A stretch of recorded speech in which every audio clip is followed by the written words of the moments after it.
Once you start waking up from the hypnotic trance of the official lie, the word "they" is often used to lay blame on the perpetrators. This is usually followed by the question, who are they? According to ancient history, religion, mythology, and occult tradition, they are not human, and they have been manipulating humanity from the shadows for millennia. The Gods of Eden by William Bramley does an excellent job of tracing this back through all of recorded history. But let's just start from the late 19th century. Just over a century ago, it was known that giants with red hair and double rows of teeth once inhabited America. These 9-foot-tall giants were written about casually in 1874 by Abraham Lincoln. A few years later, the Smithsonian Institute began confiscating giant mummies and skeletons by the thousands. In 1886, the exclusive Jekyll Island Club was founded and built upon an ancient burial site of the Timucua tribe, who were said to be giants. In 1910, the Federal Reserve banking conspiracy was hatched on Jekyll Island between the Rothschild banking dynasty and the Rockefeller family, whose cabin there was known as Mound Cottage and said to have been built upon a sacrificial altar. These powerful families worked together to hide the truth of our mysterious past, and they built a modern society with poison to keep us dumb and lies to keep us confused. The Rothschild dynasty and the Federal Reserve banking system funded all sides of the First and Second World Wars, which paved the way for the creation of the United Nations in 1945. Funded by the Rockefellers, the UN was the beginning of today's de facto world government. The Nuremberg trials resulted with only 12 sentenced to death and 7 sent to prison. The majority were allowed to professionally continue their criminal activities. Nazis who were tried for medical experiments involving cruelty and murder were later brought into Big Pharma through Operation Paperclip, and an entire team of Nazi rocket scientists were brought in to start NASA. While the Nuremberg trials may have been mostly theater, they had their revelations. It was revealed that the Nazi eugenics program stemmed from organizations in America funded by the Rockefeller Foundation and its offshoots. And it was revealed that many high-ranking Nazis believed they were in contact with an alien race known as the Aryans, the same mythical race that allegedly created Hinduism as it is known today. While many Hindu scholars dismissed the claim, the Nazis believed it. It is why they adopted the popular Hindu swastika. They also studied the Vedas, and their most classified project, the Bell, had the same design as the Vimana spacecraft described in these ancient texts. In 1971, a young Klaus Schwab, son of a Nazi nuclear scientist, was placed as the head of what is now known as the World Economic Forum by his mentor, Henry Kissinger. In 1974, Rockefeller protege Henry Kissinger wrote National Security Memorandum 200 for the United Nations. This is popularly known as the Kissinger Report and is one of the foundational documents of the depopulation agenda unfolding today, with Klaus Schwab and the World Economic Forum acting as the tip of the spear. And so who are they? Several will say it's the Rothschild family, but they seem to work for the crown. Others argue that the Vatican holds more sway. Many people insist it's the Jesuits, and some swear it's the Jews. According to occult records, a character named Sanat Kumara rules over the world from inside the earth, along with a group known as the Great White Brotherhood, 7 in total. Helena Blavatsky says these 7 Kumaras are the same as the 7 Dhyanis, the 7 archangels, and the 7 Elohim, the 7 representing the 7 sisters, also known as the Pleiades star cluster. NASA, which was started by Nazis, Freemasons, and Satanists, has been obsessed with both Pleiades and Orion ever since the Apollo moon missions. According to hundreds of alien abductees, that is where most aliens claim to be from. 2 different factions, one to help liberate humanity and the other to enslave us. It is the oldest story on earth, good versus evil, the darkness and the light, the white hats and the black hats. It is a struggle within each one of us and is unfolding in the world around us for all to see. A more beneficial inquiry might be, who am I?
Hey everybody, welcome back. You're seeing part 2 of Khazarian Mafia, the God Eaters. I welcome you. I'm sure that you've already seen part 1. Part 1 was a big hit. I cannot believe how many people watched part 1. I don't know I don't know why that was the case, but I guess I hit a nerve with this. So I'm happy about that, and I'm really hoping that today we can cover some amazing ground. I have some awesome information that, had I known this kind of thing much earlier in my life, I would have made such better decisions for myself. I spent so many years involved in a belief system, and it really messed up my thinking. It really messed up how I understood the world. And I mean, I guess this is a good way to start off, but 3 gentlemen were critical and instrumental in my recovery, in getting out of a system of belief.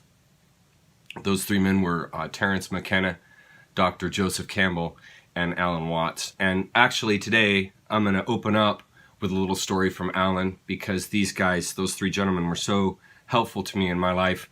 They'll be helpful to us today as we cover some ground that's going to be extremely challenging. I kind of have to calm down. My heart is really racing right now because there's a lot of really amazing information coming, and I can't rush it. I have to be very calm. So in a lecture that Alan gave years ago, he's since passed away, but in a lecture that he gave years ago, he told a story of a woman who approached him and said to him that she was deathly afraid of black widow spiders. And she wanted to know how to cure her fear. And Alan said to her, well, there's really only one way to cure your fear, and that is to learn about, to know what you're afraid of, because it's what we don't know that causes fear. It's what we don't understand and don't know that causes fear. And so he said, I want you to go to the library, and I want you, this is back before the internet, I want you to, he said to the lady, I want you to go to the library, and I want you to get every single book you can find on black widows, every single picture book, every single scientific book, every single book that you can find on black widow spiders. And I want you to read everything, look at everything, and I want you to spend days, weeks, months if you need to learn everything there is to know about black widow spiders. Okay, I guess she was a local, because he said she came back to him at another lecture later on. He was down in San Francisco where he did most of his work. He lived on a ferry boat, which is awesome because that ties into Buddhism, but I can't get carried away with that stuff. So he was at another lecture, and she came back to him, and she said, you're not going to believe this, but I not only am not afraid of black widow spiders anymore, I've actually started to collect them.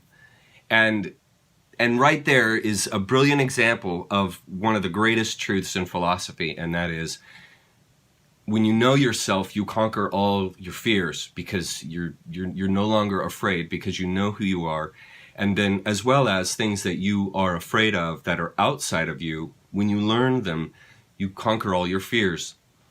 And so today, that's a wonderful introduction to today, because today we're going to learn how to conquer our fear in regards to the Khazarian Mafia, and we're going to follow them from about where I left off last time. And by learning about them, we're no longer going to be afraid of them, and we won't be afraid of their symbolism. Some of the symbolism I have in here is pretty frightening, and so you'll need to learn about these things, to know these things, so that they're not frightening anymore, and they'll just become benign. They'll just become just another aspect of life, another characteristic of life, another experience in life that you come to know through experience.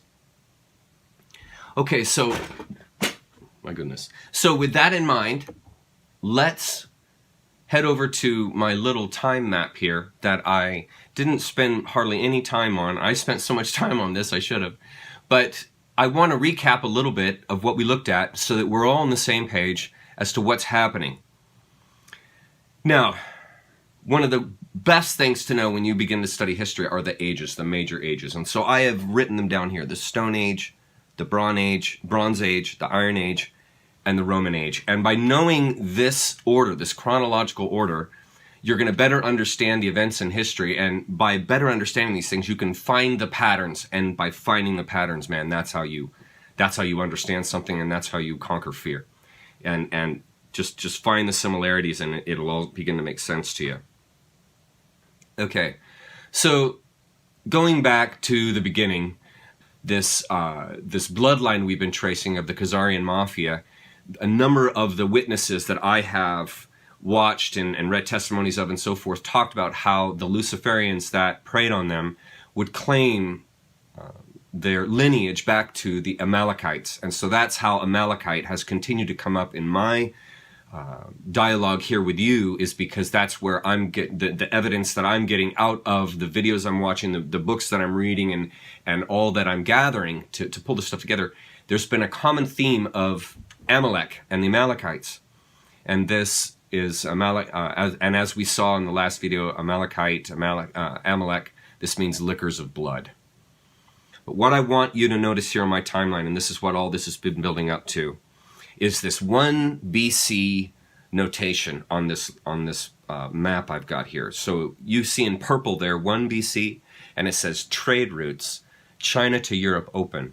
I'll never forget this, but years and years ago when I was fighting cancer, I was watching a lecture series by Dr. Joseph Campbell called Mythos, and he mentioned in that series that these trade routes that opened up between China and India and on into the West are what eventually destroyed Rome. And the reason why these trade routes eventually destroyed Rome is because these trade routes opened the path and gateway for the Cynics, for the Eastern religions and principles that were brought into the West.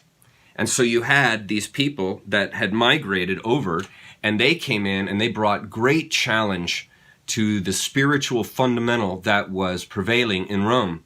And as anybody would know, if you destroy the prevailing spiritual notion of a group of people, that people will split apart. People die for their religions. People die for their belief systems.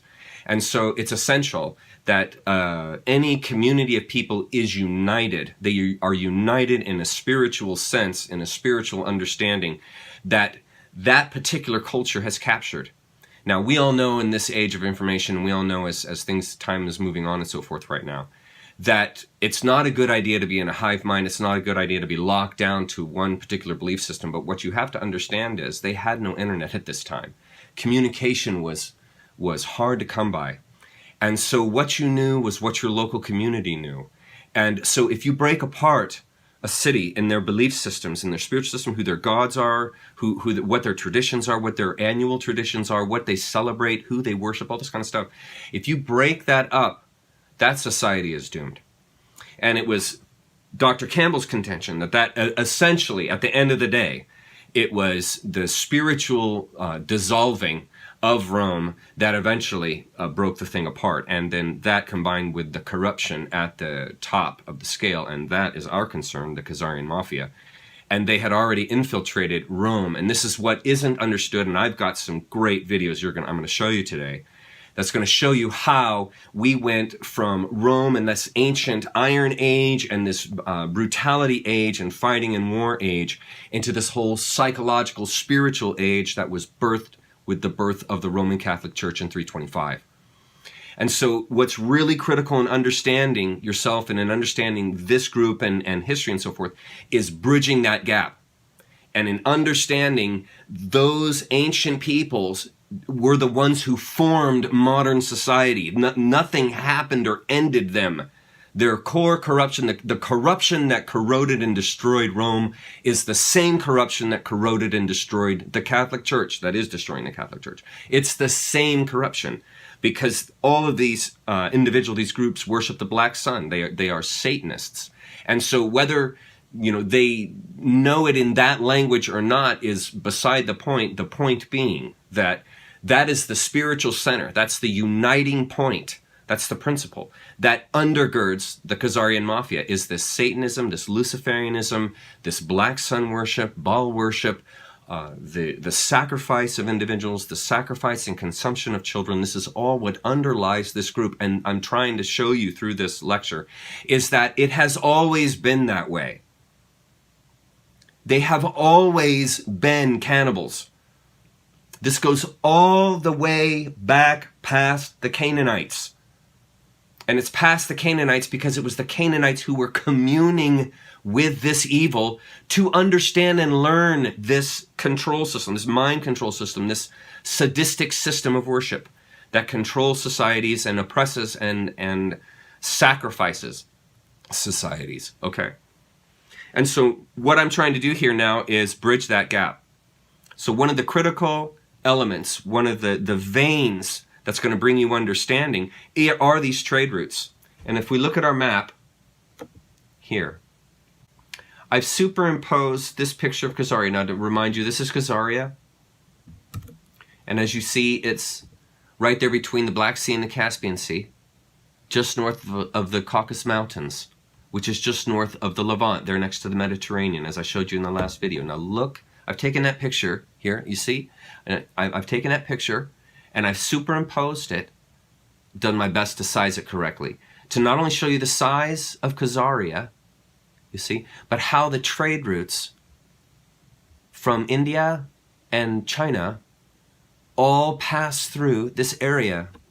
Now what's critical to understanding in how the Khazarians gained wealth and power are the trade routes, because they were bringing the money.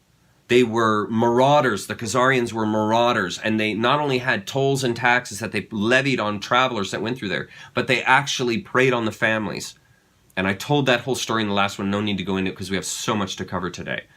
And so they would prey on these families as they would pass through, and you could see right there, as they're passing through this area to get to the west, you cannot avoid Khazaria. You can't avoid it. It's right in the middle of things. And this is how, from 1 BC, we get to 100 AD. That 100 years between the trade routes opening and the beginning of Khazaria, as we find in this essay we're going to be reading today, it's during that time frame that this whole system develops and Khazaria basically is born. Because they have this unlimited supply of money that's coming through their travelers, human meat, human sacrifice, and then they take on the identity of those people and move into the West eventually.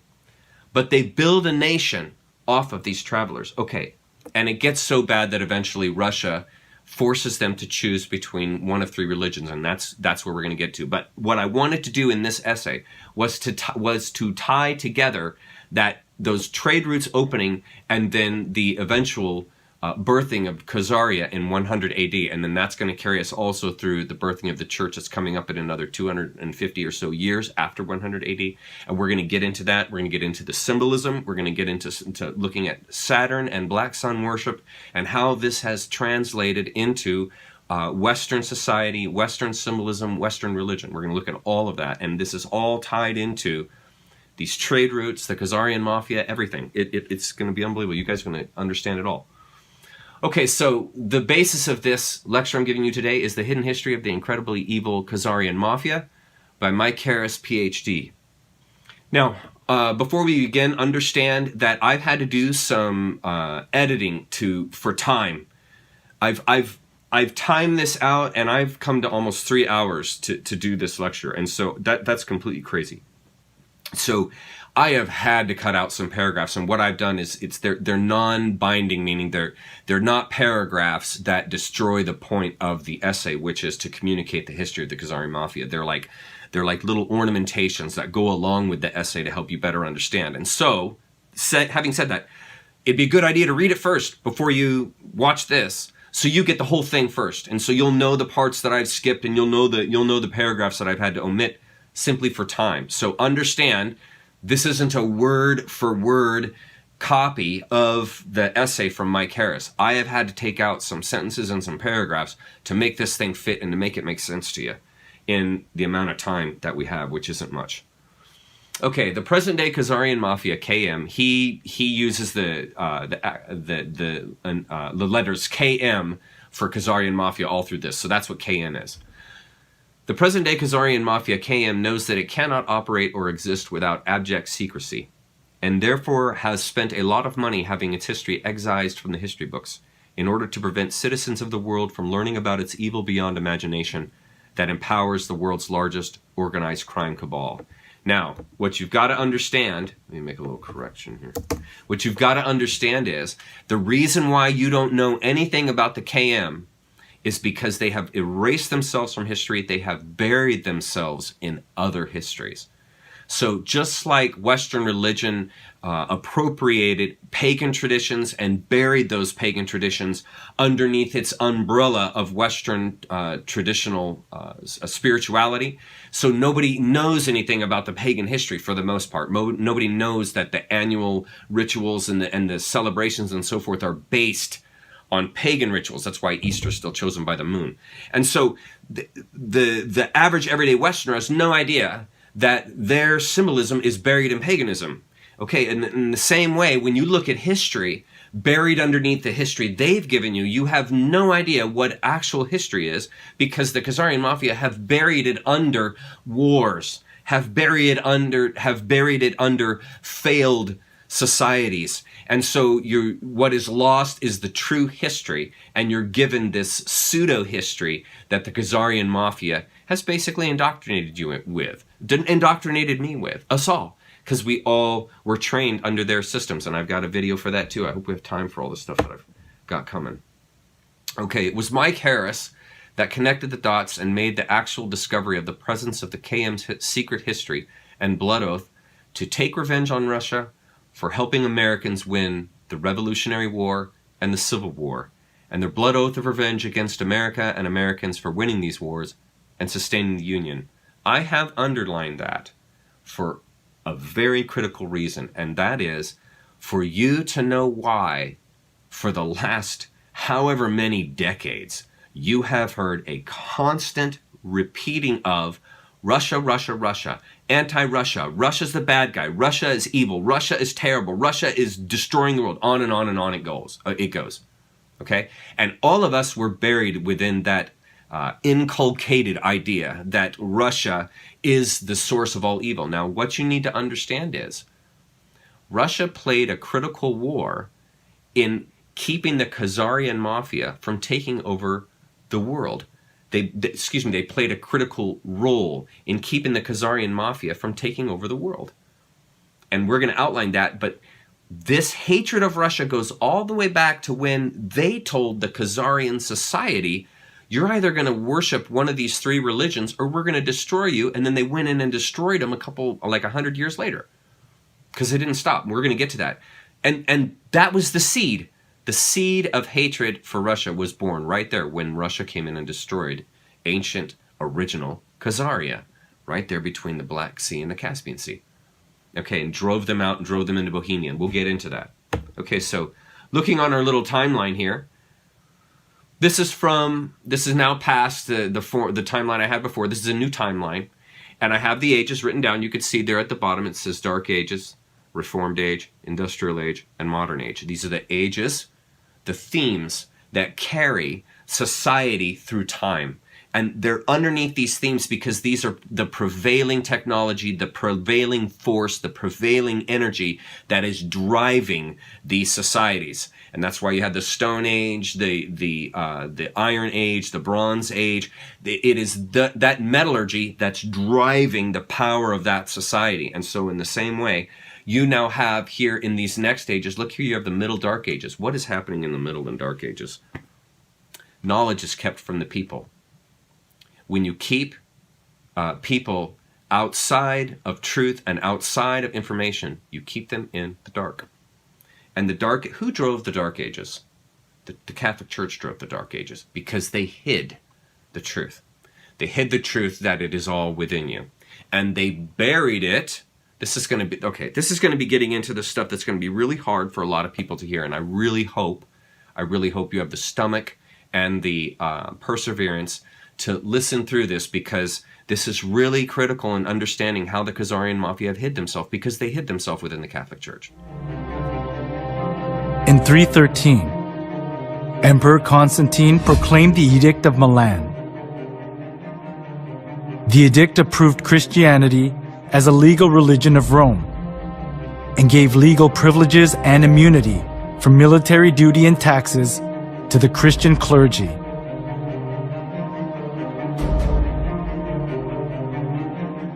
There was the political goal of Constantine underlying such kinds of preferential treatment.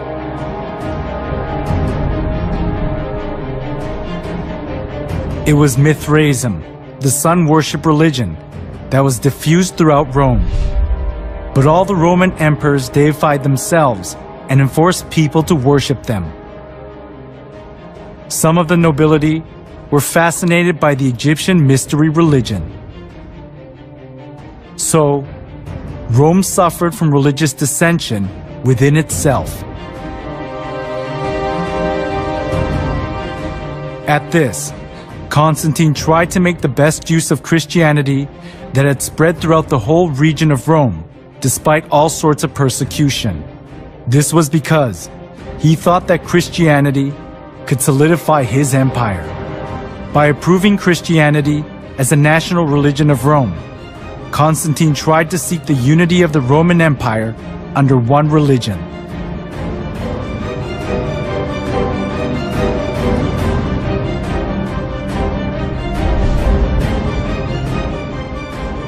Thanks to Constantine's pro-Christian policies, many believers of the polytheistic religions of Rome streamed into the Christian Church. This tightened Constantine's political grip, and Christianity positioned itself as the religion of Rome, expunging persecution and contempt it had received so far. However, the indiscreet conversion they did without having any kind of understanding or faith, rather produced an adverse effect: the influx of pagan customs into the church.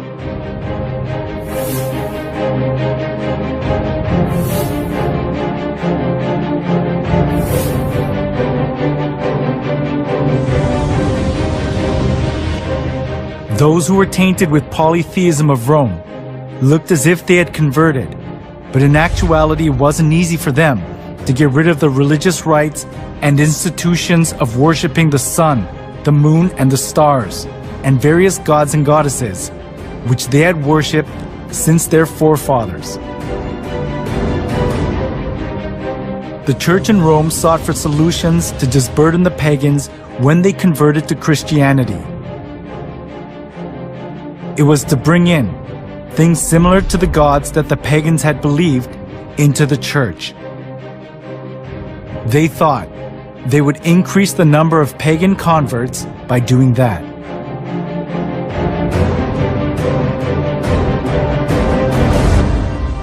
For the Christian bishops introduced, with but slight alterations into the Christian worship, those rites and institutions by which formerly the Greeks and Romans and others had manifested their piety and reverence towards their imaginary deities, supposing that the people would more readily embrace Christianity if they perceived the rites handed down to them from their fathers still existing unchanged among the Christians. To attract more pagans, the church in Rome tried to Christianize various kinds of pagan gods to suit the Bible. One of the most representative things among them was accepting pagan customs of the sun god worship tradition. The church in Rome identified Jesus with the sun god.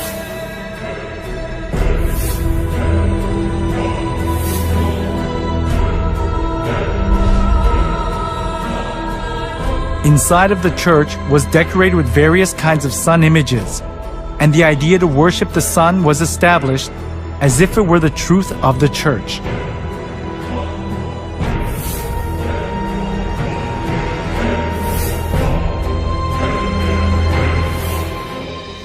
Okay, so by knowing this, that the Khazarian Mafia hid inside the Catholic Church, it's important to understand not only why that happened, but how that happened. And that is exactly what this map and this lecture is going to begin to show you. AD 100, an incredibly evil society emerges in Khazaria. Khazarians developed into a nation ruled by an evil king who had ancient Babylonian black arts, occult oligarchs, serving as his court. His priests, okay, it's my opinion, that his priests, the Khazarian priest, or excuse me, the Khazarian leader, his court priests, magic men, shaman, were likely Amalekites. That's my opinion, because it's the Amalekites that were honing and learning more and more about the phyla, the pharmacological chemicals that are within the plant kingdom, which again comes out of Esau, the man of the field.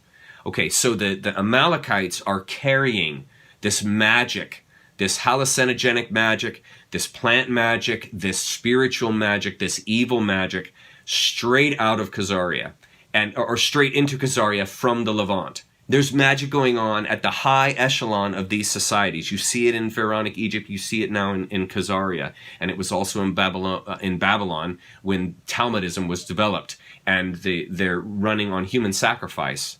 This Babylonianism that is this dominator culture, war-oriented, consuming culture that is basically birthing these evil societies. Okay, that's the timeline. That's the magic that prevails through these groups. During this time, Khazarians become known to surrounding countries as thieves, murderers, road bandits, and for assuming the identities of those travelers they murdered as a normal occupational practice and way of life. And that's the key to know. Like I said earlier, this was a way of life. This is how Khazaria was birthed. This is how the Khazarians empowered themselves, was through these practices. And these are evil practices. They are using the inherent evil that is within nature. There's as much evil as there is good. They're using that, and they're fomenting, fostering, they're culturing this evil so that they can build their society to control and basically own the world. So continuing, in AD 800, an ultimatum is delivered by Russia. Now looking here at the map, you can see, there it is, the Russian principalities. You see that? The Russian principalities are right above Khazaria, and it's Khazaria who is pilfering and eating and using and taking and stealing all the people that go into this land. So there are people in Russia that leak down into Khazaria, and they also get pilfered, and this happens repeatedly. And Russia knows, and China knows, about what is going on with these people that are passing through this land and how evil it is, okay? Okay. So, 800 years later, remember, the trade routes open in 1 BC, 800, so 900 years later, or AD 800, so 800 years later, an ultimatum is delivered by Russia. The leaders of the surrounding nations, especially Russia, have had so many years of complaints by their citizens that as a group they deliver an ultimatum to the Khazarian king. They send a communique to the Khazarian king that he must choose one of the 3 Abrahamic religions for his people and make it his official state religion and require all Khazarian citizens to practice it and socialize all Khazarian children to practice that faith. The Khazarian king was given a choice between Islam, Christianity, and Judaism. The Khazarian king chose Judaism and promised to stay within the requirements laid out by the surrounding confederacy of nations led by the Russian Tsar. Now, this is going to get critical to understanding how they've hidden themselves, in that they have hidden themselves underneath this guise called the Ashkenazi Jew. And they are not practicing Ashkenazi Jews. They are practicing Babylonianism, Talmudism. That's what they practice. That's the spirituality they practice. They have put an umbrella to be in secret, to remain in secret, that they're practicing Ashkenazi Jews, that they've taken on the Abrahamic Jewish faith. That's what they say. What they're actually doing is practicing Satanism, but they're telling everyone, and they're appearing to everyone, that they're practicing one of the three Western religions. And again, look at the pattern. You see the same thing happen in the Catholic Church. They tell you that they're a Western religion that's embraced the idea of Jesus and forgiveness and sin and the remuneration of sin and so on and so forth. But underneath that umbrella is pure Satanism. Just like the tunnels that are underneath the Vatican, they were there long before there was the organized church. It's because these people were already practicing this down in the tunnels underneath, the caverns underneath the ground, because they have to remain in secret. They can't do these things out in the open. They have to do them in secret, because they know if normal everyday folks that are not brainwashed with this Satan worship won't allow for it. They won't stand for it. People will stop it. So they know they have to hide it. Okay, so that's exactly what the Russian Tsar does. Okay, now looking here again at our map, you can see there the Russian principalities, they've given them warning. And this is what happens. Despite his agreement and promise, the Khazarian king and his inner circle of oligarchs kept practicing ancient Babylonian black magic, also known as secret Satanism. This Satanism involved occult ceremonies featuring child sacrifice after bleeding them out, drinking their blood. I put that in quotes because it's a literal statement. After bleeding them out, drinking their blood, and eating their hearts. The deep, dark secret of the occult ceremonies was that they were all based on ancient Baal worship, also known as worship of the owl. Now, I'm going to begin to make a connection here for you. Now, worship of the owl. Have you all ever heard of a place called Bohemian Grove? It's a real place in Sonoma County. It's a real place. And it's a place where these people go to carry out fake sacrifices, because they obviously can't have real sacrifices there out in the open because it wouldn't be tolerated. And so they carry out fake sacrifices at this place as sort of a mock celebration of what they're doing, and it's a mockery of us. But what I wanted you to notice is, and to believe something as outlandish as what I've just told you, first of all, look at these pictures. So we have the owl, and we know owl to these people is Baal, Molech. This is Satan, okay? They're putting a costume over the god they're actually worshiping. So they're worshiping Satan, but they can't have a giant Satan in this public park. So they anthropomorphize Satan into an owl. And why do they use Satan as the owl symbol? Because the owl is silent. The owl hunts at night. The owl can see at night. The owl is able to fly without making any noise. Owls, I don't know if you know this, but owls have little tufts of down on the ends of their plumage, so that as they fly through the air, the sharp plumage that causes turbulence doesn't cause turbulence because of the little soft down-like feathers that are on the edges of these feathers. And so they literally can fly without making one sound because there's no turbulent noise that comes off of their wings. Okay, these people love these kind of ideas. This idea that they can deceive others by secretly passing through the night, through the unknown, and capture people. This is the United States of America, believe it or not. No, I have no idea how to draw. But it doesn't matter. What I'm going to tell you is this. We know where all the rat lines are and where they go. What is a rat line? Trafficking line. It's a trafficking line. What is it? A rat? Rat. This one actually Or a mouse, splits. rat. Rat. A rat line. Known Up the trafficking East Coast and up the Hudson River. There's actually 5 main trafficking lines This one kind of goes mainly actually from Louisiana, Alabama, so Florida's like that. That's right in here. There's another one that goes up. There's 5 trafficking lines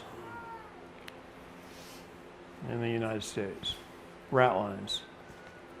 What if I was to tell you something like this? I wasn't going to do this till Sunday.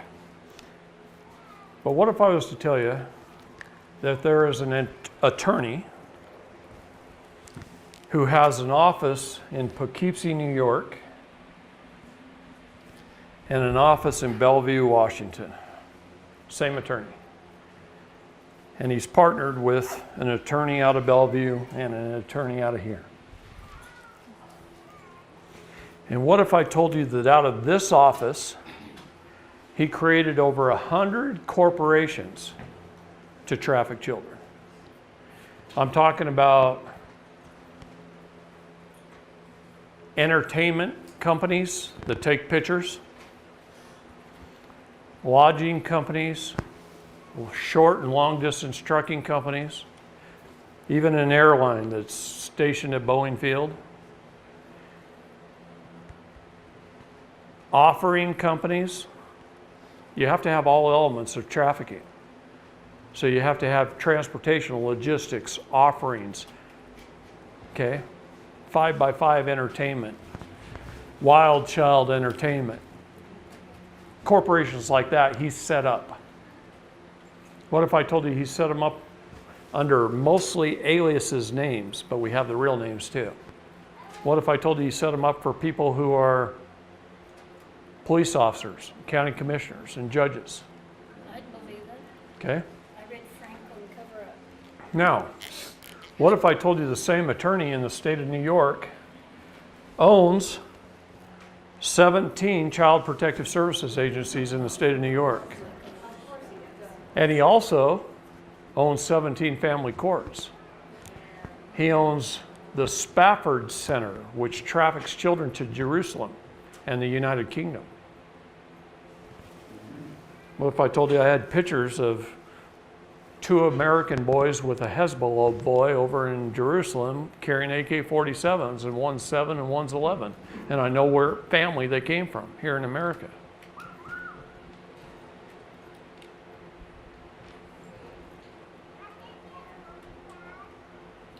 What if I told you in 1983 he bought a company from William Casey's law firm? The DOD guy is going to start scribbling here when I mention names. I'm serious. William Casey. Who was William Casey? He was the head of the OSS before it became the CIA. He was our first CIA director, and then he ran the SEC. Securities and Exchange Commission? Yes. And helped They're stacked deep. helped set up our whole birth certificate fraud thing. He also started the Spafford Center under a different name back in the 30s. And he died in 1975. And in 1983, this attorney bought it from Casey's law firm. It's a corporation sole. Does anybody know what a corporation sole is? No, what's that? It's a corporation that started so old that is grandfathered into under all laws. It's a powerful corporation. A corporation sole. It was owned by William Casey. Wasn't Casey murdered? Or no? I wish he was. Anyway, and he can take children out of New York City or any other county that he has one of his 17 agencies. He can show up at your house with a cop, kick in your door. His CPS agents take a kid, jump you through a bunch of parental hoops, terminate your parental rights through his own judges and his own guardian ad litems and his own, and he's licensed by the state to do business. He's protected under the commerce laws. He's sanctioned by the state. When you run his name of his family services companies on Google, they come up higher than the actual state of New York's family services in the search engines. Because it's paying to have that. So if you're going to turn somebody into CPS and you Google it, good chance you're turning into a guy who set up hundreds of pedophile companies. Because they do protect each other. Now, what do you think about that? And what I want you to notice is look at the age of these people. This is a sophisticated society. This isn't a bunch of 20-year-olds and teens that are going to dance around an owl in the middle of a park in Sonoma County. These are adults. Look at how they're dressed. They're wearing suits and ties. Look at and then notice, look at the face of the gentleman on the left there. Smug. They're giving you a smug look. Look at the 1, 2, third guy from the front, sitting in the chair. Look at the way he's looking at the camera. It's a smug look. Same with the guy next to him. There's even a guy smiling back there. You see, these people know, in other words, they know what they're doing. It's my contention, I'm not going to spend a lot of time on this, but it's my contention that the KM attempted to bring in Hollywood into the presidency using Ronald Reagan. Now, I don't know how deep Ronald Reagan was into this. I think a lot of his presidency, he was just being controlled and used because nobody tells these people what to do. I mean, JFK tried to tell him, and they killed him. So whatever was happening with Ronald Reagan, I think that they were using him as a figurehead. They were trying to bring in someone that was controllable, that all the public already liked, a handsome guy, and a well-speaking, a well-spoken man. He knows how to handle himself in public, and he's very good and adept at having public dialogue, and he can even play different parts. He's an actor. He's good at playing parts. And these kind of human characteristics would be very helpful to a group who's trying to deceive a public, who want a figure at the top who's controllable, that's likable, and can play the part. And by sticking Hollywood figures in there, they would be able to even more easily and more fluidly control the public. There you can see Richard Nixon. He was neck deep in the whole thing. This is 1955. And then I also threw in a couple extra pictures here. This is 1904.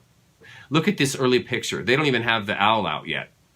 Okay? And then here, 20 years later, this is 1924. It says at the bottom right there. I don't know if you can read it. Okay, they're getting more organized.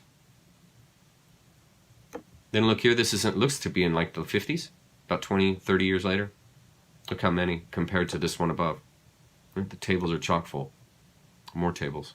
I couldn't get a date on this. Maybe somebody knows. But this is the first owl they had. Look at it. And then they brought in this other one. This looks like a paper mache or, poured concrete or something. But they replaced it with this. And I just do that to show you it's developing. Look how they added a whole stage, and there's a sacrificial altar right there at the bottom of the altar. In fact, if you look at the picture that I originated this talk with, there on the bottom right, you can see the fire. And they're doing a sacrifice. That's a sacrifice. A mock sacrifice. Okay, this is our worship. This is how they hide from you. This is a high society. That's my point in doing this. This is a high organized society. They're wealthy, nobility. They're bringing in the U.S. president. Okay, these are not your everyday Joe people. These are the folks that are steering and controlling the world. And look at them. They're out there doing mock sacrifices in front of an owl. Folks, that's not coincidence. That's not silly games. This is what you need to understand. These people are not playing a game. They are dead serious. It's so outlandish that it would seem that this is just a joke. Nobody would ever believe this. That's exactly why they do it. You would never believe it. Okay. In order to fool the Confederacy of Nations led by Russia that were watching Khazarian, the Khazarian king melded these Luciferian black magic practices with Judaism and created a secret satanic hybrid religion known as Babylonian Talmudism. This was made the national religion of Khazaria and nurtured the same evil that Khazaria was known for before. You see, this king is a deceiver, but in his nature. In his nature. And he developed this religion called Babylonian Talmudism. And what is it? I looked it up. It is a highly racist Zionism. And then to summarize in some statements, it's a superior race theory. Right? They utilize rites of passage. They have exclusive access to God. But see, I capitalize God to say that they're claiming that that is who they are worshiping, but they're actually worshiping Satan. So that G would be small. But what they're claiming is that this is God.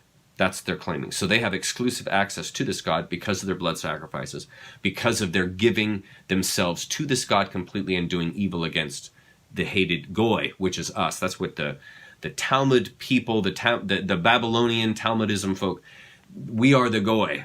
Meat We are the meat and cattle. We are their asset to use and destroy and slaughter as they wish. Okay, that's this religion. That's this Talmudism, this Babylonian Talmudism. Blood sacrifice oriented, meaning that they actually carry that out. Calendar dates obsessed. They're obsessed with their yearly rituals. If you look at the satanic calendar, there are literally festivals, holidays, all kinds of celebrations every single month, are critical celebrations to it. These are people who are oriented to the cosmic time frame, and we're going to get into that when we get to the Saturnalia and Saturn worship. But they are highly oriented to the cosmic time frames, and so they are obsessed with calendar dates and with annual traditions. They're highly tribal. Again, that comes out of the Canaanite stuff. Absolute in opinion and secure in belief system. So that their opinion is absolute and final. And secure in belief system meaning everything they know is centered around their belief system. And they don't care if you believe it or not. This is the system of belief that they subscribe to, you see. Their god is Lucifer, a being composed of pure evil. Okay, we're going to get more and more into this as we keep going, because that's going to tie right into Saturn worship. Sadly, the Khazarians continued their evil ways, robbing and murdering those from surrounding countries who traveled through Khazaria. Khazarian robbers often attempted to assume their identities after they murdered these visitors and became masters of disguises and false identities, a practice they have continued even to this very day, along with their child sacrifice occult ceremonies, which are actually ancient Baal worship. And we know that, and we've been talking about that. No need to walk into that. We got a lot still to cover. Okay, so in our timeline here, somewhere between around 965, right around in there, to 1200, Russia moves in and obliterates Khazaria, and you're going to see what happened. Here we go. The Russians lead a group of nations surrounding Khazaria and invaded in order to stop the Khazarian crimes against their people, which include kidnapping their young children and infants for their blood sacrifice ceremonies to Baal. The Khazarian king and his inner court of criminals and murderers come to be known as the Khazarian Mafia by neighboring countries. The Khazarian leaders had a well-developed spy network through which they obtained prior warning of the invasion and escaped from Khazaria to European nations in the west, taking their vast fortune with them in gold and silver. The Khazarian leaders had a well-developed spy network through which they obtained prior warning of the invasion. What's critical to know about that? This shows you that they had already infiltrated in that 800 or so years. They had already infiltrated Russia. They had already infiltrated down south into Mesopotamia. They had already infiltrated into the surrounding countries with spies and informants. This is a pernicious group, folks. They are not idiots. They have a pulse of what is going on, and that is exactly why this Khazarian king knew that the Russians were about to invade. And he hauled all his gold, all his court, all his magicians, all these people that surround him, hauled off and went to Bohemia.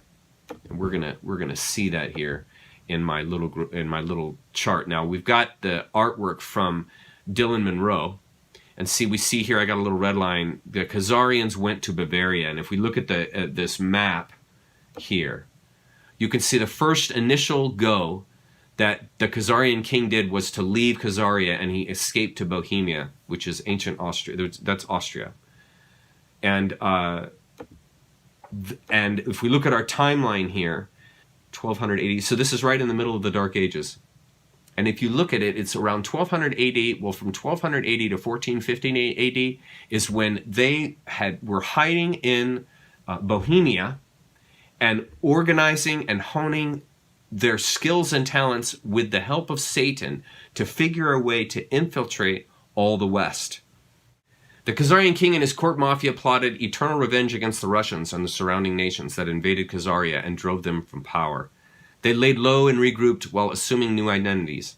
In secret, they continued their satanic child blood and sacrifice rituals and trusted Baal to give them the whole world and all its riches, as they claimed he had promised them, as long as they kept bleeding out and sacrificing children and infants to him obviously being Satan, the black sun, Lucifer.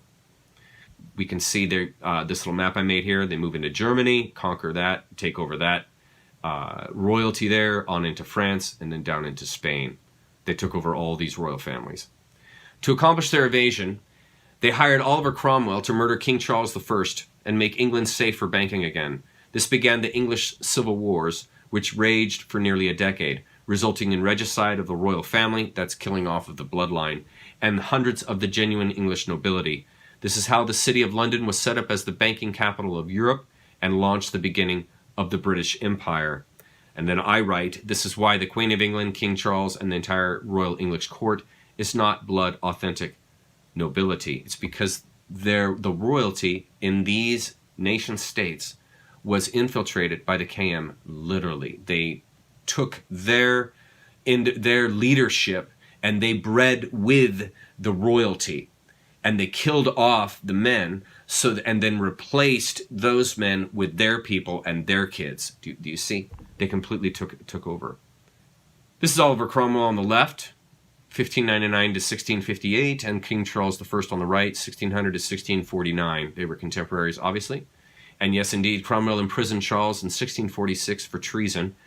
It was because I read into it, won't get into it, but basically King Charles wouldn't abide by the demands of Cromwell, and so they killed him. Charles would not repent nor seek resolution for peace, so Cromwell had his head lopped off in 1649. The end. And they even had it in the newspaper. Look at, they show the blood squirting out of his head as everybody's standing around watching it. And King Charles was no more. The KM decides to infiltrate and hijack all world banking using Babylonian black magic, also known as Babylonian money magic, or the secret art of making money from nothing, using the power of pernicious usury, which is illegal taxes, to accumulate interest.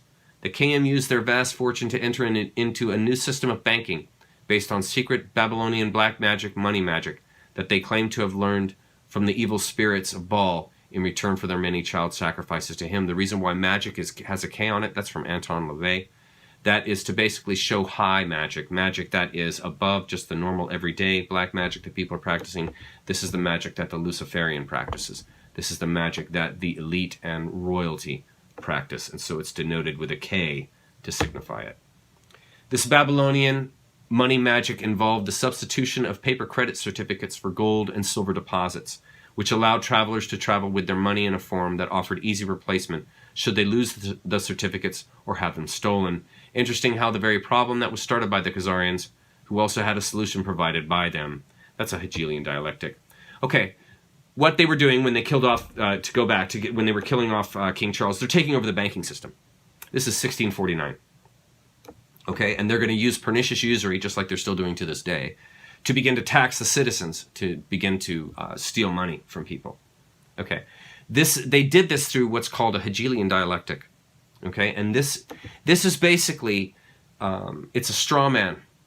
And what you have is you have a thesis, an antithesis, and a synthesis. And these support an agenda and carry out that agenda. Okay, so what Khazaria wanted was a way of taxing people that would force them to give them money. Even though they weren't going to do anything good with that money, they still wanted to be able to tax these people. So what they use is a dialogue, is a conniving, deceitful dialogue to trick people into doing what you want, into them doing what you want. And so, in this case here, we have a problem, a thesis, create a victim with a posed problem. So the way they're going to tax people is they're going to create a problem. They're going to create a victim. In other words, if you don't pay us taxes, we won't be able to bring in military forces to protect you.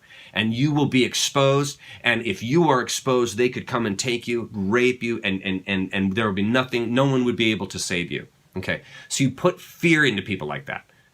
And so you get people to do what you want by filling them with fear.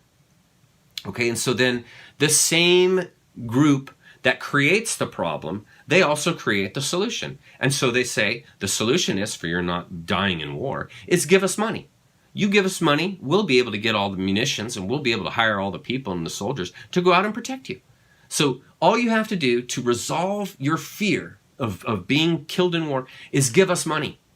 WMDs. Do you remember when they talked about WMDs? And they said, hey, if we don't go in and destroy Saddam Hussein, he's going to use weapons of mass destruction in New York, in Chicago, in San Francisco. And he's going to use these biological chemical weapons, and he's going to destroy us. And so we've got to go in there and completely obliterate this entire society of people because these people want to kill you.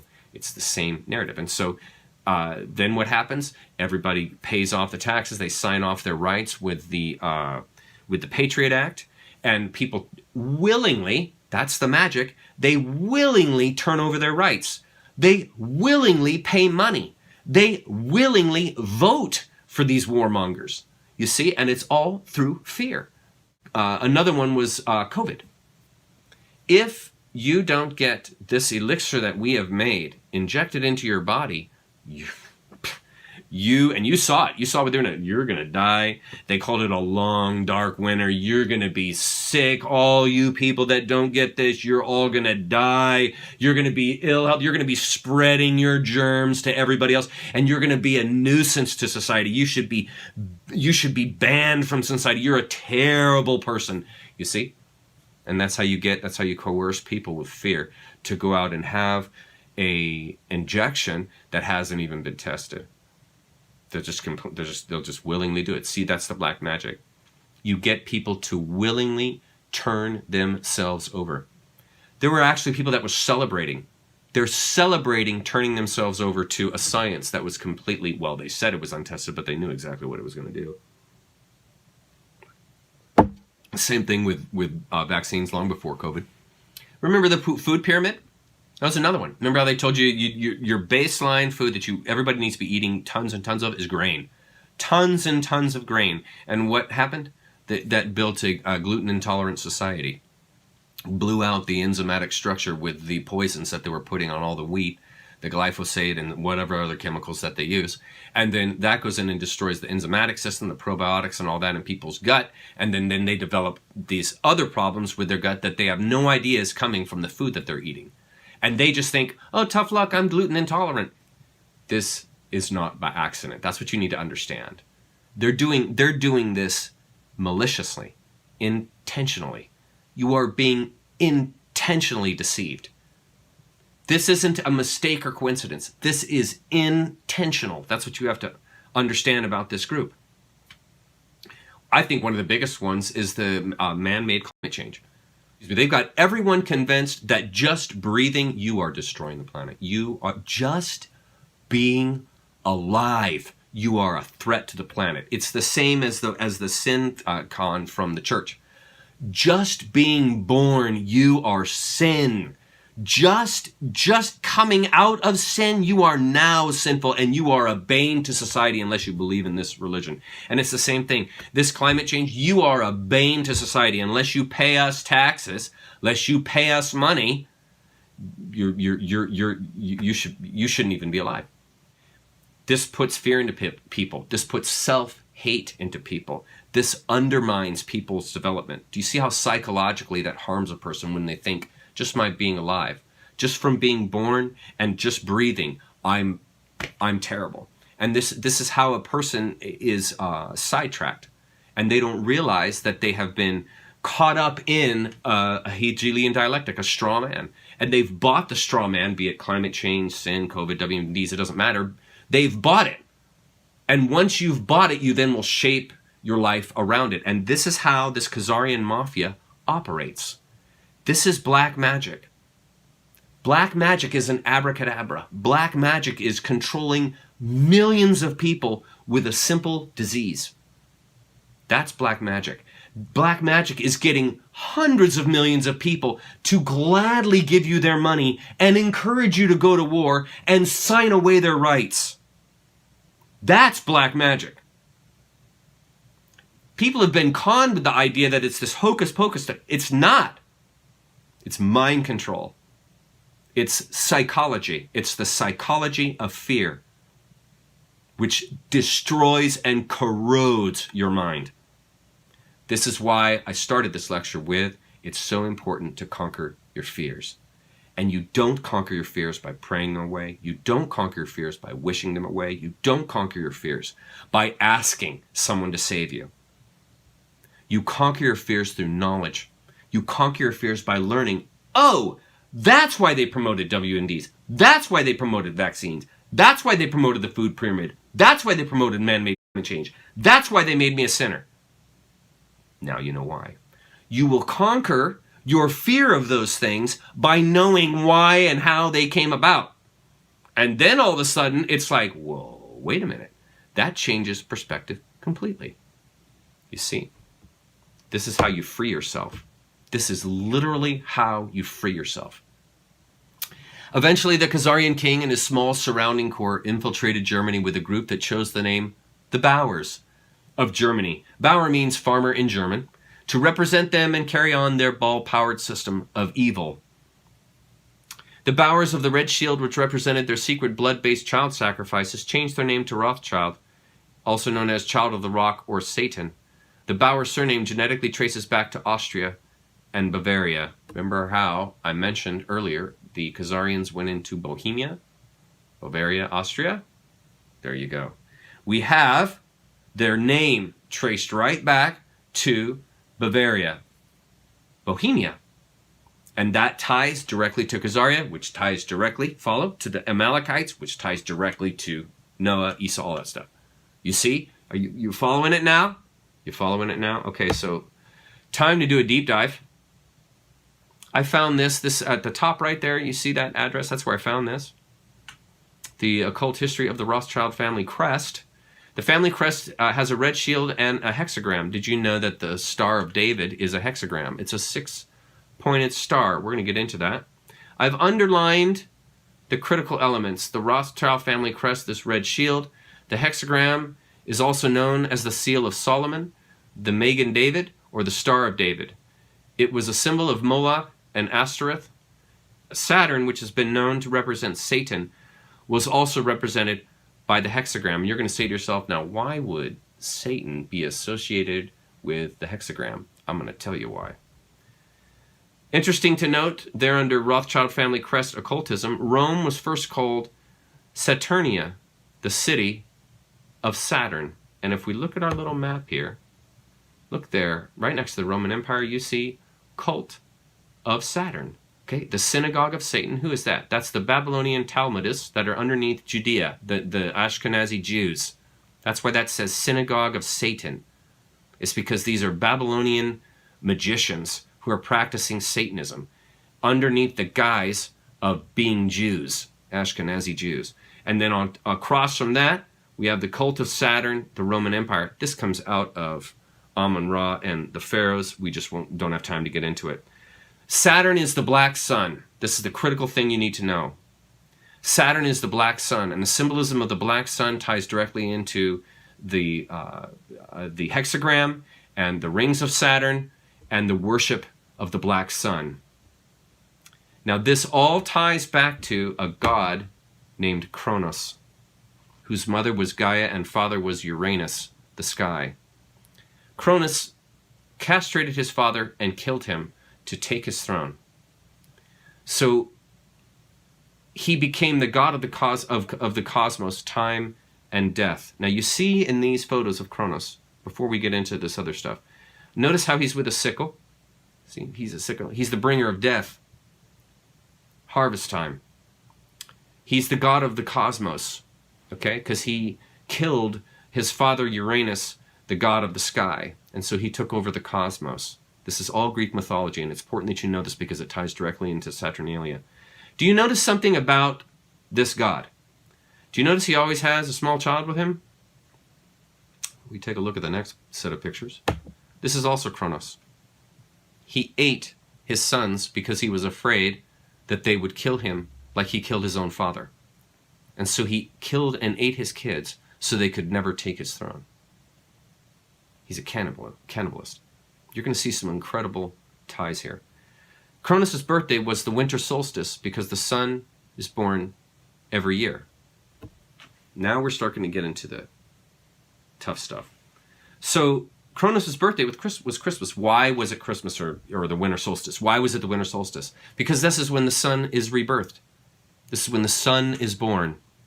The sun is born on the winter solstice. Does that sound anything like a religion that you know of? That the sun is born on the winter solstice, at Christmas time, at the celebration of the rising of the sun. Do you see the trickery that's happening here? Do you see the mind or the word play that's happening here that plays with your mind? That's all intentional.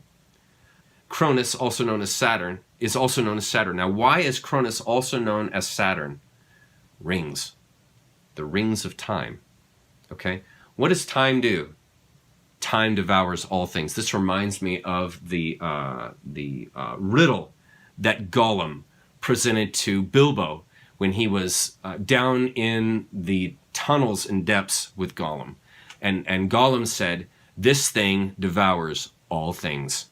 Birds, beasts, flowers, trees, gnaws iron, bites steel, turns hard stone to meal, slays the king, ruins the town, and beats the high mountain down." And the answer is time. Time devours all things. This God represents the devouring of life. Who devours all of life? Lucifer, the black sun. And so Saturn was known as the black sun, which is time, which devours all things. Saturn Cronus was given a day of worship called Saturn's Day or Saturday. Folks, to this day, we still have a Saturday. Guess what happened on Saturday in ancient times? That was Saturn's Day. That's when everybody worshipped Kronos. Who's Kronos? Kronos is Lucifer, the black sun. Why does a hexagram represent Saturn? Well, maybe because there's a hexagon on top of Saturn. Did you know that? And how do you think these ancient people knew that there was a hexagram on top of Saturn? Did you know that this star here, this hexagram, there are 6 points, 6 triangles, and 6 sides? That's 666. That's the number of the beast. That's Satan. Did you realize this? That's what this symbology means. That's who they're worshiping. This ties you in, okay? Saturn was known and worshipped as the black sun, the god of the cosmos, the god of time, the god of death. Time devours all things. Lucifer eats all life. Lucifer, god of the earth. What we think we understand, where we came from, what we think we're doing, the more you begin to see we've been lied to. We've been lied to by every institution. What makes you think for 1 minute that the religious institution is the only one that's never been touched? You can bet your bottom dollar that the religious institutions of this world are at the bottom of the dirt. The religious institutions in this world are put there by the same people who gave you your government, your corrupt education. The Knights Templars who set up your international banking cartels in the 12th, 13th, and 14th century are the same people that gave you educational institutions, colleges. Where do we get the word college? College comes from the collegia, the Latin Roman college of cardinals. I could go on for hours just giving you examples. I mean, when you graduate, you come out with a square mortarboard, a black square mortarboard. What's all that about? Black square mortarboards. It has to do with the planet Saturn. Saturn, we're told that in the Old Testament that the Hebrew people, the Jewish people, were worshipers of one God. That's never been true. Not true now, and never will be true. That's just one more story that's been given to us. That's never been true. The Hebrew people were worshipers of many gods, many different divine beings.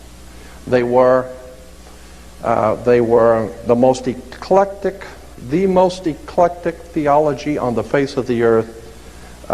Next to modern day Christianity is Judaism. Eclectic meaning it has collected from all over the world concepts and ideas and put it together and called it today Judaism. Judaism today is the most eclectic religion on the face of the earth. Virtually nothing of what it teaches is true.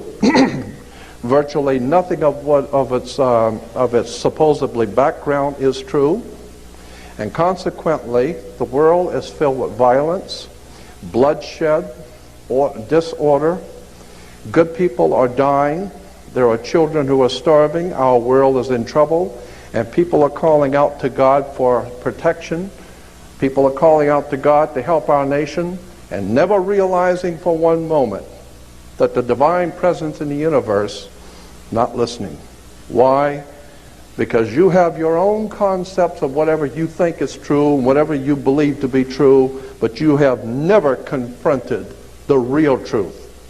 The real truth is that the people who are in power, who put this system together, have been in power for thousands of years. This has been going on from day one.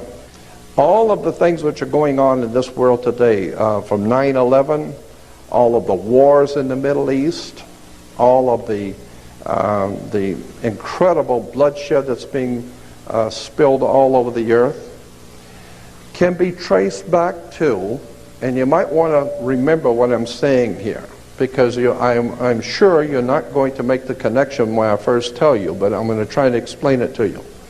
The things which are happening today, the people who are in power in this country, the great generals from around the world who are planning wars and violence and bloodshed, all of this stuff can be traced back to the planet Saturn. Saturn is a very, very pivotal, important concept in theology and religion. And most people have never been told any of this and have no knowledge of it at all. But the planet Saturn is very important in world affairs, in theology. In the Islamic belief, the holy city of Mecca, which is in Saudi Arabia, Mecca has a Masonic circle, and within the Masonic circle is a square, because you got to do everything on the square, remember. You have a town square, you have New York Square, you have Vatican Square, you have Red Square, you have all kinds of squares. Why? Because this is Masonic, and it goes all the way back into the ancient world, the terms and symbols. Again, the planet is called the Black Square. It's called the Dark Sun, the Black Sun. This is what the Nazis and the SS and the Gestapo wore black. That's why priests wear black. That's why judges wear black robes. Why do you think a judge wears a black robe? He wears a black robe because when you used to graduate from university, you wear a black robe.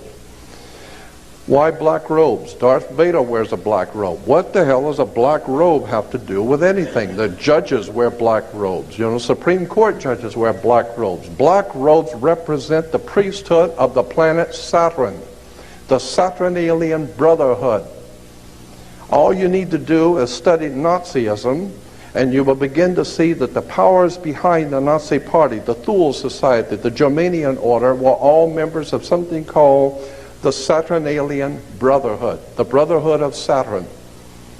Saturn was the god of darkness, chaos, and destruction. He teaches you a lesson.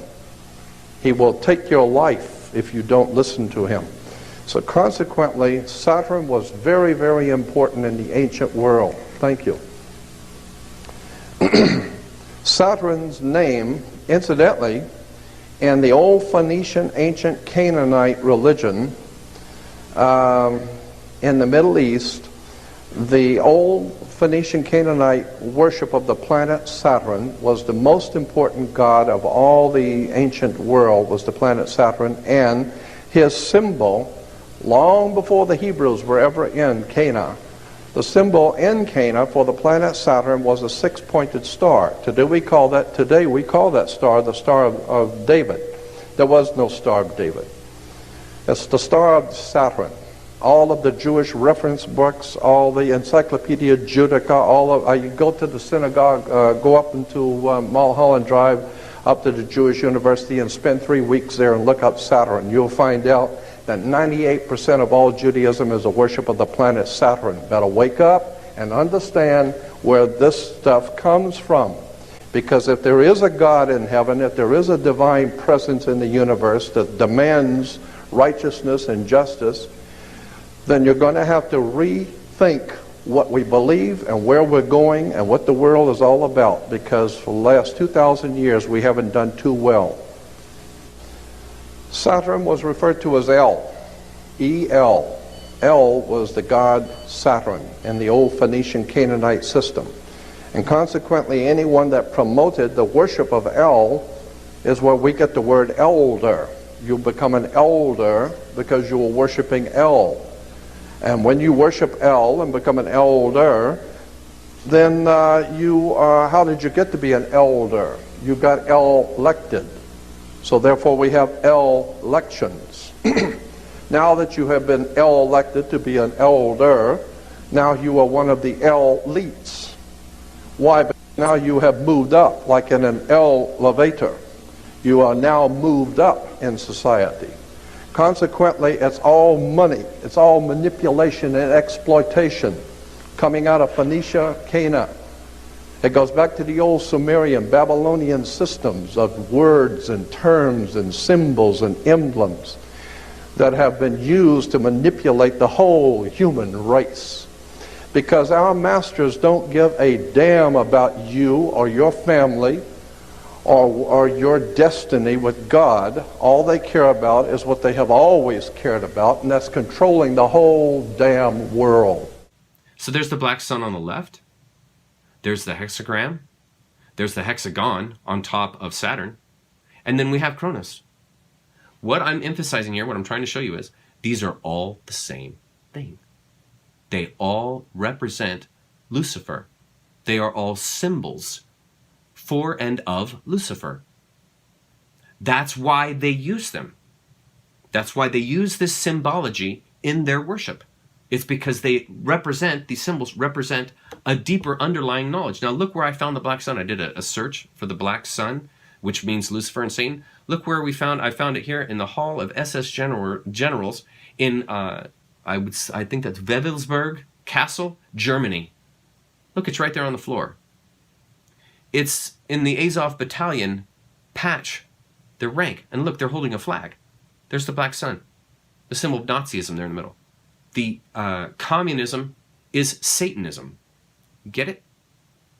These are not groups, organizations of people that have your best interest in mind, that have the human interest in mind. They are not interested in your betterment. They're interested in controlling you. They're interested in controlling the power, the planet, having all the power. That's why these are militant groups. They're not there to have a dialogue with you. They're there for you to do as you're told, and if you don't do as you're told, you're either killed or imprisoned. Period. You see, these are anti-human groups. This is an anti-human religion. That's why it centers on cannibalism. It is anti-human. This mafia, this is their religion. The Khazarian mafia's religion is Saturnalia, is ancient Saturn worship, worship of the black sun. This is where it gets even heavier. Saturn equals Satan equals the black cube. Satan and the black cube of Saturn. One of the most mysterious symbols in our culture today is the black cube of Saturn. Saturn is not only the hexagram, it is also the cube. Here's why. The black cube is a representation of the planet's north pole, meaning Saturn's north pole, which forms a perfect hexagon with the diameter of each of its 6 sides being very close to the projected diameter of the Earth. The cube is a 3-dimensional representation of the 2-dimensional hexagonal North Pole of Saturn. That's why they're related. Look here, from Fritz Springmeier. This is the gentleman that wrote that book, The Illuminati, The Blood of the Illuminati, or that book that talked about the Illuminati. This is the same guy, former FBI, CIA. Saturn is an important key to understanding the long heritage this conspiracy has back to antiquity. The city of Rome was originally known as Saturnia, or City of Saturn. The Roman Catholic Church retains much of the Saturn worship in its ritual. Who gave us the Bible? The Roman Catholic Church. The Roman Catholic Church retains much of the Saturn worship in its ritual.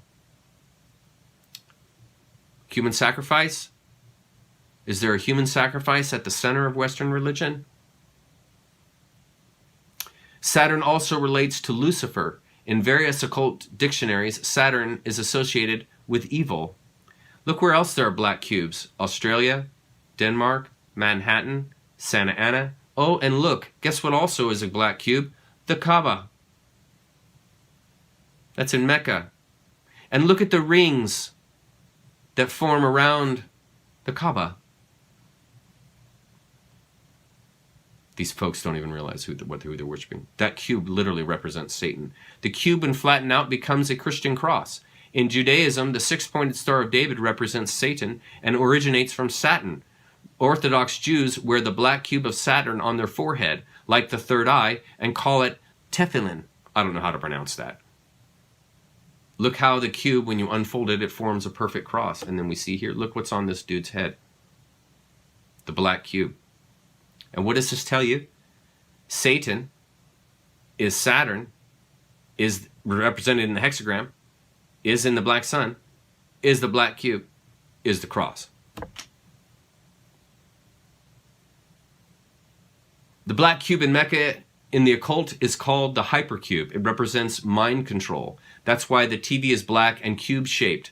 The graduation hat is a black cube, etc. It's all mind control. When Muslims walk around the Kaaba in rings, it is a representation of Saturn's rings. Saturn equals Satanism. That is what you're giving your energy to. Same with Christianity. The cross, when folded up, folds into a cube. More mind control. Same with all the other religions, all based in Satanism and created by the dark occult. I'll never forget when I heard, Mark Passio. When I heard Mark Passio claim, I'll never forget this, when he claimed that all of Western religion was invented by the Order of the Black Snake. And I remember hearing him say that and thinking, there's no way. There's no way that's true. And what you begin to find out when you begin to study this stuff and you begin to hear guys like, who is it, Jordan Maxwell, and you begin to hear the information they have to tell you. Speaking of which, I'll just go to the next slide. You begin to understand that you've been deceived. You've been deceived because this group claimed God, and they claimed they had exclusive access to God, and you had to follow their symbols and rituals to know this God. That's mind control. And it was one of the most difficult characteristics of my life I've ever had to accept, and that is that I have been captured. I've been captured with mind control. And I've been captured with these symbols. I've been captured with these meanings and these traditions and these edicts that, you know, when you're born, you're this way, and you have to do these things to find resolution, and you're apart from God, and you're separated, and all this kind of stuff. Was coming to realize that all of these things were just simply means to control me and keep me from thinking for myself and keep me from being a free man. And that's exactly what the Khazarian Mafia wants. And it's the reason why I show you this stuff, is so that not only it conquers your fear, but it educates you, and it also tells you this is why it's the way that it is. This is why there's a six-pointed star. It has nothing to do with David. It has everything to do with Satanism. It's a sign of the 666. And people just don't know this. They've been brainwashed with other ideas to cover over what's actually happening. And again, this goes back to that same theme that I talked about at the beginning of the essay. This group hides in abject secrecy. They do not want to be known. And so they bury themselves in symbolism and then tell you false meanings of those symbols.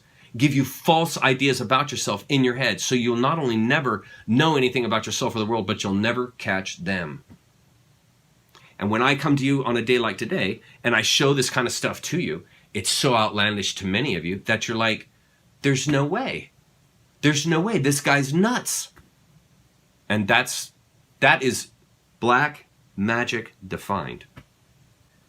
Continuing on, from the cult of Saturn, notice on our little handy-dandy map here from our friend Dylan Monroe, look how we have the Knights Templar there, right below Rome, and Baphomet.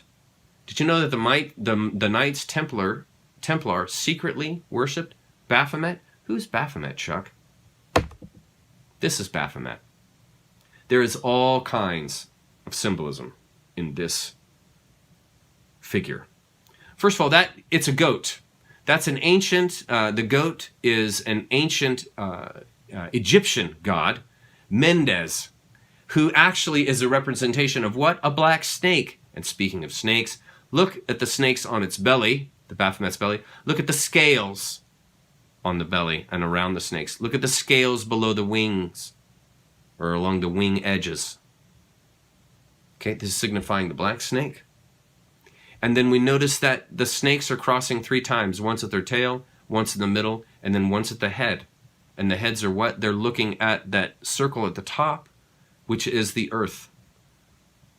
Interestingly, look at this here. Here you see the Pope.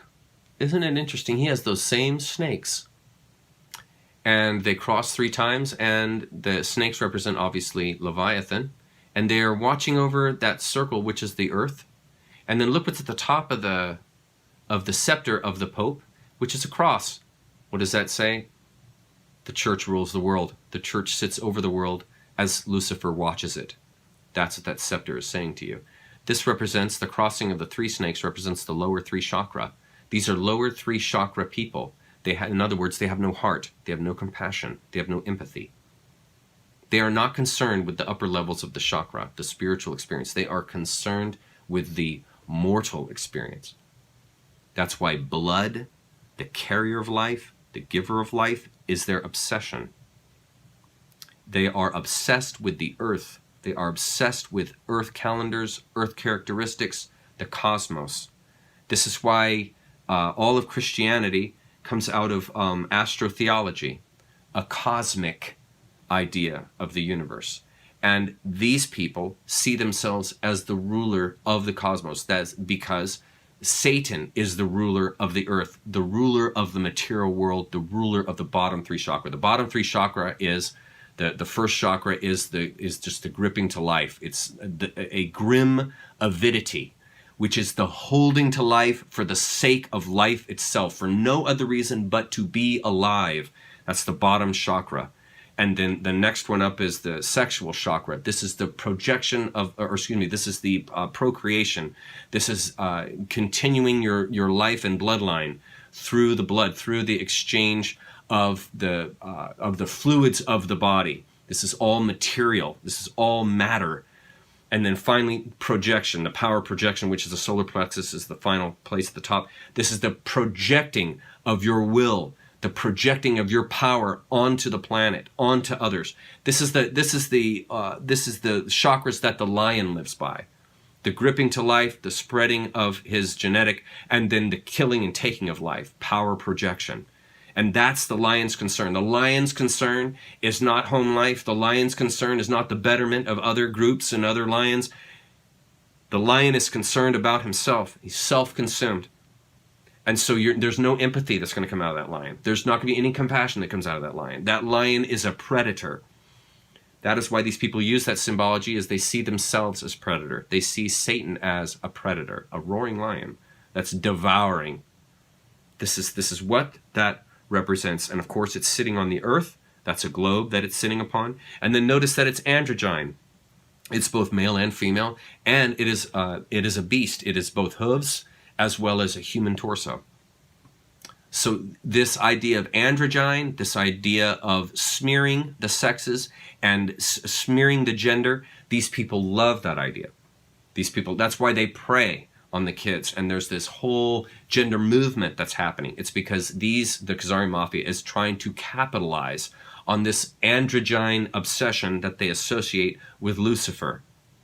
It has nothing to do with the betterment of people's psychology. It has nothing to do with affirming people's drives and will. It has nothing at all to do with that. It is all entirely controlled. This is why those in Hollywood that sell their soul to Satan, when they have children, they're given the choice. They either raise their children as the opposite sex to which they were born, or they sacrifice one of them. So that's the choice. If you want to stay in the group and not die yourself, all your kids, you either raise them all the opposite sex to what they're born as, or you're going to sacrifice one of them. And that's the deal. These people, they're not, in other words, they're not doing this to affirm the psychology of the child. They're predators. They're preying on the family. They're preying on these groups that they control. And so we see that in this Baphomet, in this representation of the evil that they worship. The head itself, you can see, forms a star. The goatee forms the bottom of the pentagram, then the two ears form the sides, and the two horns form the top. And then that torch there is the light of wisdom. That's essentially the black sun. And it is through the balancing of dualism that one controls the mortal world. And so the two horns there at the top represent good and evil. Just like the hands, the two fingers, as above, so below, this is pointing towards dualism. The dualistic characteristic that is the mortal life. They are celebrating that. They are celebrating the mortal life. They are not concerned with transcendence. They are not concerned with orienting to the heart and orienting to the spiritual sense of loving one another. They have absolutely no desire or concern for that. Their concern is usurpation, taking. I take the innocence of those that I sacrifice. I take the innocence of those that I mind control, and I control them. This is what fulfills them. This is what you need to understand. When you don't have a heart, you get fulfillment through control. When you don't center on compassion, you get fulfillment through the taking of life. This is what fulfills you. What gives you energy and emotion and passion is the taking of a free individual's life. This figure is a celebration of that evil. And by knowing this, not only are you not afraid of it, but you understand why it looks like that. That's why it looks like that. If you look here on the left, it says solve and coagula. Distillation. It is through distillation that one understands the world. And through how do I resolve a problem? Let's say I'm trying to separate the alcohol from the water. These are alchemical metaphors I'm talking about here. So if I'm trying to separate the alcohol from the water, the spirit from the matter, I would solve or dissolve it by boiling it. And then I boil out the alcohol, and then I coagulate it. I recondense it back into liquid and collect the extract. And what I have done in that process is I have purified this. And that is what this solve and coagula is claiming. And they're claiming by aligning to these lower three chakras, you purify your life to that of the animal who does not have any consciousness, who does not have anything but instinct. And you are acting on the usurping and the devouring consumption that rules the animal. And this is distillating. This image here is attempting to distillate out of the individual their compassion so that all that's left is their animal instinct, so that they're a killer. Well, these are alchemical principles that this group is borrowing, is taking, is using for themselves as a representation for this evil. So through the human sacrifice, I purify. Through sacrificing the child, through sacrificing the human being, I purify my mortal self, my mortal being. My spiritual sense is distillated through the sacrifice. See, this stuff relates to you because you can understand this stuff, because most of the West has understood themselves through the distillation of sin. Distilling this out of one's life through the giving of oneself to this religious system, this belief system. One distillates their idea of themselves through the system, and then they are purified after and through the sacrifice. That's where this idea comes from, folks. It comes straight out of Satanism. It comes straight out of the idea that someone else must die in order for you to be purified. That is a satanic principle, and that has been integrated directly into Christianity, into all the Western religions. You see? This is, what you're finding out now is how deeply you have been lied to about the world, the cosmos, yourself, God, who runs the world, who owns the world and rules the world. You've been totally, completely deceived. And studying this group will teach you that, because that's their MO. Their method of operation is deceit. The Rothschilds, as the front men for the KM, infiltrate and hijack British banking and then hijack the whole nation of England. Bauer Rothschild had 5 sons who infiltrated and took over European banking and the City of London's central banking system through various crafty covert operations. including a false report of Napoleon winning against the British when he actually lost. This allowed the Rothschilds to use fraud and deception to steal the wealth of English nobility and the landed gentry, people of high societal means, nobility, and privilege, who had made business investments with the City of London banking institutions. Today I'm going to show you the family tree of the Rothschild family, one of the wealthiest families in world history, as well as one of the most controversial. First of all, the name Rothschild comes from the German for red shield. It's a reference to the fact that the family originally used a red shield as an identifying mark on their house. Their story begins in Germany with this individual here, Meyer Amschel Rothschild, who was initially a dealer in rare coins and an apprentice banker. However, things really took off for him because of a special relationship he had with a German prince, William IX of Hesse-Kassel. That prince appointed Meyer to be his court Jew. A court Jew was actually an official position in those days. Because Christians were prohibited from certain types of money lending, nobles would often hire a Jew to fulfill this role.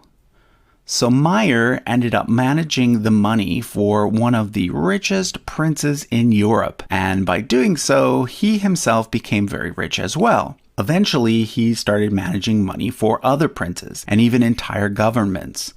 By this point, he had several adult sons. So what he did was he created a Rothschild bank, and he sent each of his 5 sons to a different capital in Europe to run a branch there. His eldest son, Amschel, ran the original branch in Frankfurt, and then his son Solomon was sent to Vienna, Nathan to London, Karl to Naples, and James to Paris. The family then developed a network of agents that allowed for safe and speedy transfer of gold across the continent, as well as for ease of communication between the various branches. This made all 5 branches extremely successful. However, the London branch was perhaps the most successful of all. During the Napoleonic Wars, Nathan almost single-handedly financed the entire British war effort and took care of paying British troops and their allies across the continent. So by the 1820s, the Rothschilds were the wealthiest family in Europe, and they continued to be hugely influential within the world of international finance throughout the 19th century. The 5 brothers were given the title of Baron by the Emperor of Austria, which is why you often see the German von or a French de before their last name. Nathan, being based outside of the continent, was one of the few that did not use the title. So let's look at the 3rd generation Rothschilds. Almost all of the males in the 3rd generation married one of their female first cousins. This ensured that the dynasty's wealth stayed within the family. So, for example, Anselm, the firstborn son of Solomon, married his cousin Charlotte, the daughter of Nathan. He's shown in yellow because he's from the Austrian branch, and she's shown in red because she's a member of the British branch. Likewise, Lionel, the firstborn son of Nathan, married his cousin, also named Charlotte, but she was a daughter of Karl from the Italian branch. This is Jacob Rothschild on the right and Marina Abramovic on the left. And the reason why I'm showing you this is from a couple of years ago at an event that they attended. And the reason I'm showing you this is for you to see that they really are Satanists, but they come across, look, he's just standing with his hands behind his back. There's nothing to worry about. But look what's behind them. That's some kind of painting. We're going to study that in a minute. This is Marina here. She's also a practicing Satanist. Notice this picture on the left here with the child. Notice also, this is a woman who's never had any plastic surgery, so she claims, and she's in her 70s. Does that look like a person who's in their 60s and 70s in these pictures? Did you know that adrenochrome de-ages you? Did you know that?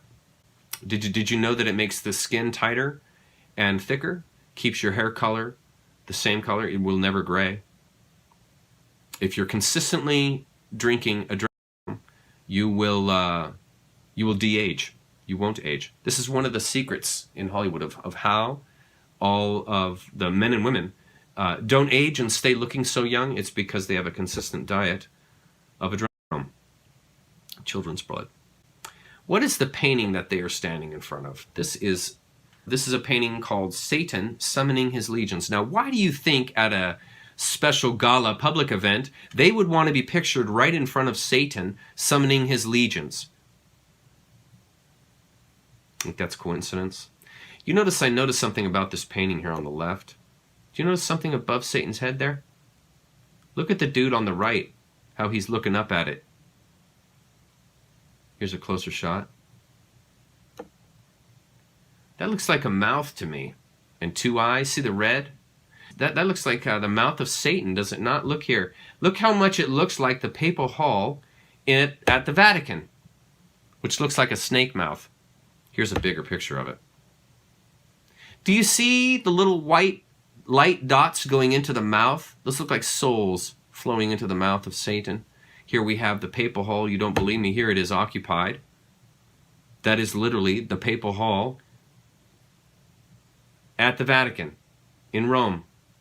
Does that look like a snake mouth to you? Do those look like scales on the ceiling and on the walls? Here's a viper mouth. Interesting. Here's the outside of the building. Here's a snake. Do those look similar to you? Here's a close-up. Look at how the stained glass forms an eye. Look at the scales on top and how it slopes like a snake head slopes. Has the brow over the eye. Look how its tile on the outside look like scales. These people are mocking you, folks. They're mocking you with their architecture. They're putting who? The entire congregation into the mouth of the snake. The Rothschilds set up a private fiat banking system that specialized in making counterfeit money from nothing, charging pernicious usury, illegal taxes for the British people, using what should have been their own money. This was the black art of Babylonian money magic. They claimed to insiders that such technology and secret money power was provided to them by Lucifer, Baphomet, because of their frequent child bleeding out and ritual sacrifices to him. And we already looked at the Baphomet symbolism. We know that that is Satan.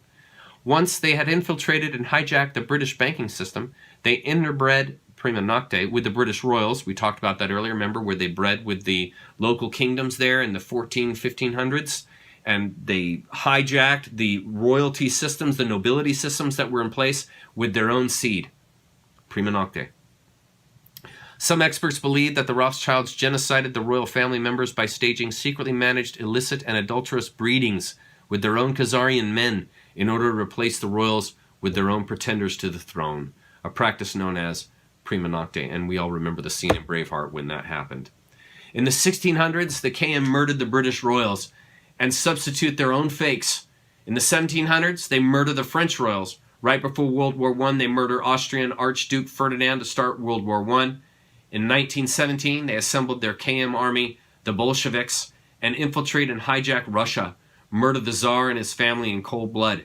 They bayonet his favorite daughter through the chest and steal all the Russian gold, silver, and art treasures. Right before World War II, they murder the Austrian and German royals. They then rid of the Chinese royals and disempower the Japanese ruler. Realize who you are dealing with in reading these words, folks. They are not kidding around. They are not kidding around. This isn't a joke. They aren't faking it. This is real. This is real. And learning this stuff is how you're going to be able to fight it. This is how you save yourself, by learning this stuff.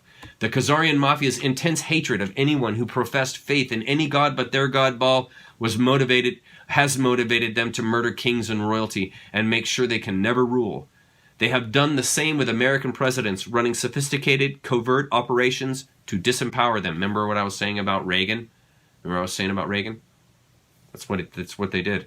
If that doesn't work, the KM assassinates them like they did to McKinley, Lincoln, and JFK.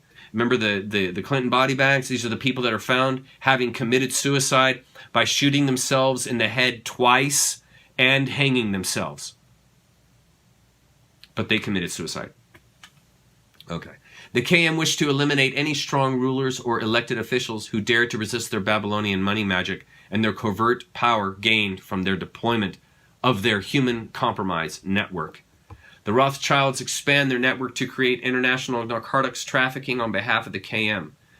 This is now where we're going to get into the Opium Wars. The Rothschilds covertly ran the British Empire. Read that? They covertly ran the British Empire. In other words, they are running the empire.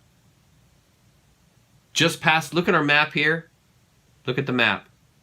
There. Just past the Reformed Age, right there, 1760. Bank of England, remember we read about that? They're running the show. They are entirely running the show by about 1750. They're running the whole thing. They own all the money, and they have regicided all of English nobility. They are running the show. Period. The Rothschilds covertly ran the British Empire and crafted an evil plan to recover the vast amounts of gold and silver the British had been paying to China for its high-quality silk and spices that were unavailable anywhere else. You see, they're still hustling in the silk and spice stuff. The East India Company was their cover for the beginning of the Opium War. The Rothschilds, through their international spy network, had heard of Turkish opium. There's the spy network. Again, remember how I said that they had spy networks and that's what saved them from being destroyed by Russia? Here they've got spy networks all over the place, and they have figured out that Turkish opium had habit-forming characteristics. It's opium. Highly addictive pleasure drug. They deployed a covert operation to buy Turkish opium and sell it in China. This was all done through the East India Trade Company, infecting millions with a bad opium habit that brought back gold and silver into the Rothschild coffers, but not to the British people. And this is the beginning of the drug wars. What they were doing, they were harvesting, generating, sourcing opium. They were then using the East India Company to haul that stuff over to China illegally, and then they sold it for gold and silver in China. And they were bankrupting China, so China went to war with them. To give you an idea how easy opium is to manufacture, I did a little chart here. I'll read this first. The opium addictions created by Rothschild opium sales to China harmed China so badly that China went to war on 2 occasions to stop it. These wars were known as the Boxer Rebellions or the Opium Wars. The money the Rothschilds gained from the sale of opium was so vast that they became even more addicted to the easy money than the opiate addicts were to the opium. Opium is made from poppy seeds, the poppy plant. California's national flower, or state flower, is the poppy. What happens is, in the fall, or late summer, the poppy forms a pod of seeds. Those are on the bottom left. And then you scrape the pod, which causes a latex-like goo to ooze out of the pod, and it dries overnight and oxidizes. That's why it turns brown. It goes from white to brown. That's oxidation. And then here you see the knife they use to scrape off that opium. That's it. That's it. You simply take the scrapings, you dry them, grind them into powder. That's opium. Think of how easy and cheap it would be to grow this. I mean, poppy's an annual. You can grow poppy. It's so easy to grow poppy. And so this was an easy way. My point here is an easy way to make gobs of money. Gobs of money. Because you can sell that opium for enormous sums, and you're making it from growing basically annual weeds. So they built an empire on this. The Rothschilds did, and it was so powerful that they eventually went to war. If we look at the map here, I've got the Opium Wars listed out. Right there in AD 1830, addict China with Turkish opium via the East India Company, and they drained China of precious metals. Shortly thereafter, 1839, so it's 10 years later, all the way up until 1860, 2 opium wars, and China loses both to Europe and France. They lost them both. They used that money to then begin the Civil War and to take over America. And that is the Civil War was funded from opium sales coming out of the Queen in England. And this here I have in red here, I've got it noted. In Russia intervened And I actually have the evidence. I found it for you guys. I found the evidence of Russia intervening. It's a bit ahead of the lecture, but here's the slide.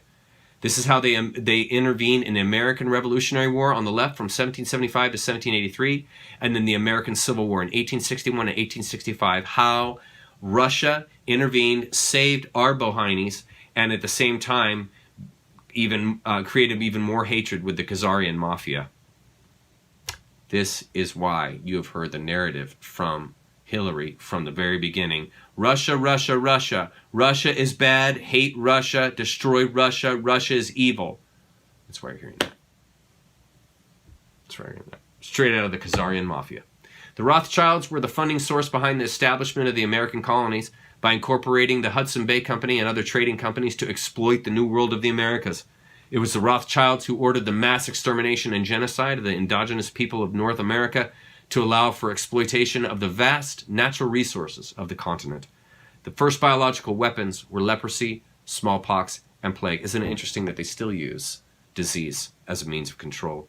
I've shown some pictures here of the diseases that they spread intentionally to kill off the Native Americans. There was something like, in the span of about 10 years, at the end of the 1800s, 19th century, over 30 million Native Americans were killed, mostly through smallpox, leprosy, and plague spread by the KM. The Rothschilds start the international slave trade, an enterprise that viewed these kidnapped humans as mere animals, a view that the Khazarians would impose on all the people of the world who were not part of their evil circle, which some called the old black nobility, the old religion. What brought back slavery? Sugar. Sugar, the demand for sugar. Sugar's a drug. The same thing that caused the opium wars is the same thing that brought back slavery. Drugs. Drugs. Sugar is a highly addictive drug. And it was the craving and demand of all the Western, all of Europe, all the West. It was their demand for sugar that brought back slavery. Terence McKenna did a great lecture on it. The Rothschilds' next big project was to start the worldwide slave trade, buying slaves from crooked tribal chiefs in Africa who worked with them to kidnap members of competing tribes for sale as slaves. The Rothschild slave traders then took these kidnapped slaves on their ships in cramped cells to America and the Caribbean, where they were sold. Many died at sea due to bad conditions. The Rothschild bankers learned early on that war was a great way to double their money in a short time by lending money to both warring sides. You see how it works? But in order to be guaranteed collections, they had to get taxation laws passed, which could be used to force payment. So you got to corrupt the people in charge, the politicians and the generals, and that's who you see, the Hidden Hand Club. These groups work in clubs, and one of the clubs that we are familiar with is the Hidden Hand Club. And I found a whole bunch of pictures of people that were in the Civil War and people that had huge influence on society, and look how many, look, all of them are part of the Hidden Hand. The Hidden Hand means you're a part of the Mafia. There's also other clubs. The Black Eye Club, you've seen that before. There's argument as to what causes that, and I'm not going to dive into that. I'm just going to show you that they're all a part of the Black Eye Club. There's the Red Shoe Club. The Red Shoe, what this is, and most people don't know this, or a lot of people don't know, when these gentlemen here that you see in the picture performed the sacrifice that was necessary for them to be a part of the group, you must sacrifice a child to be in these clubs. That child's skin is then made into leather, and then that is made into the shoes that they wear. So they wear the skin of the child that they raped, tortured, and murdered to become a part of the club. And that is what you see in this picture. These gentlemen are mocking you. They're mocking us, and they're laughing at us. Look, it's right in front of you. Look here, the Pope. The Pope also is in the Red Shoe Club. He wears red shoes. They also are made from children's skin. You don't have to believe it, that's fine. But that's what the tradition is. That's what the red shoe tradition is. And it's to show that we walk on you. That's what they're saying. We walk on you. We control you. They love to put it right in your face. Just like the papal hall and it's a snake mouth. They love to put it right in your face. Put you in the symbol.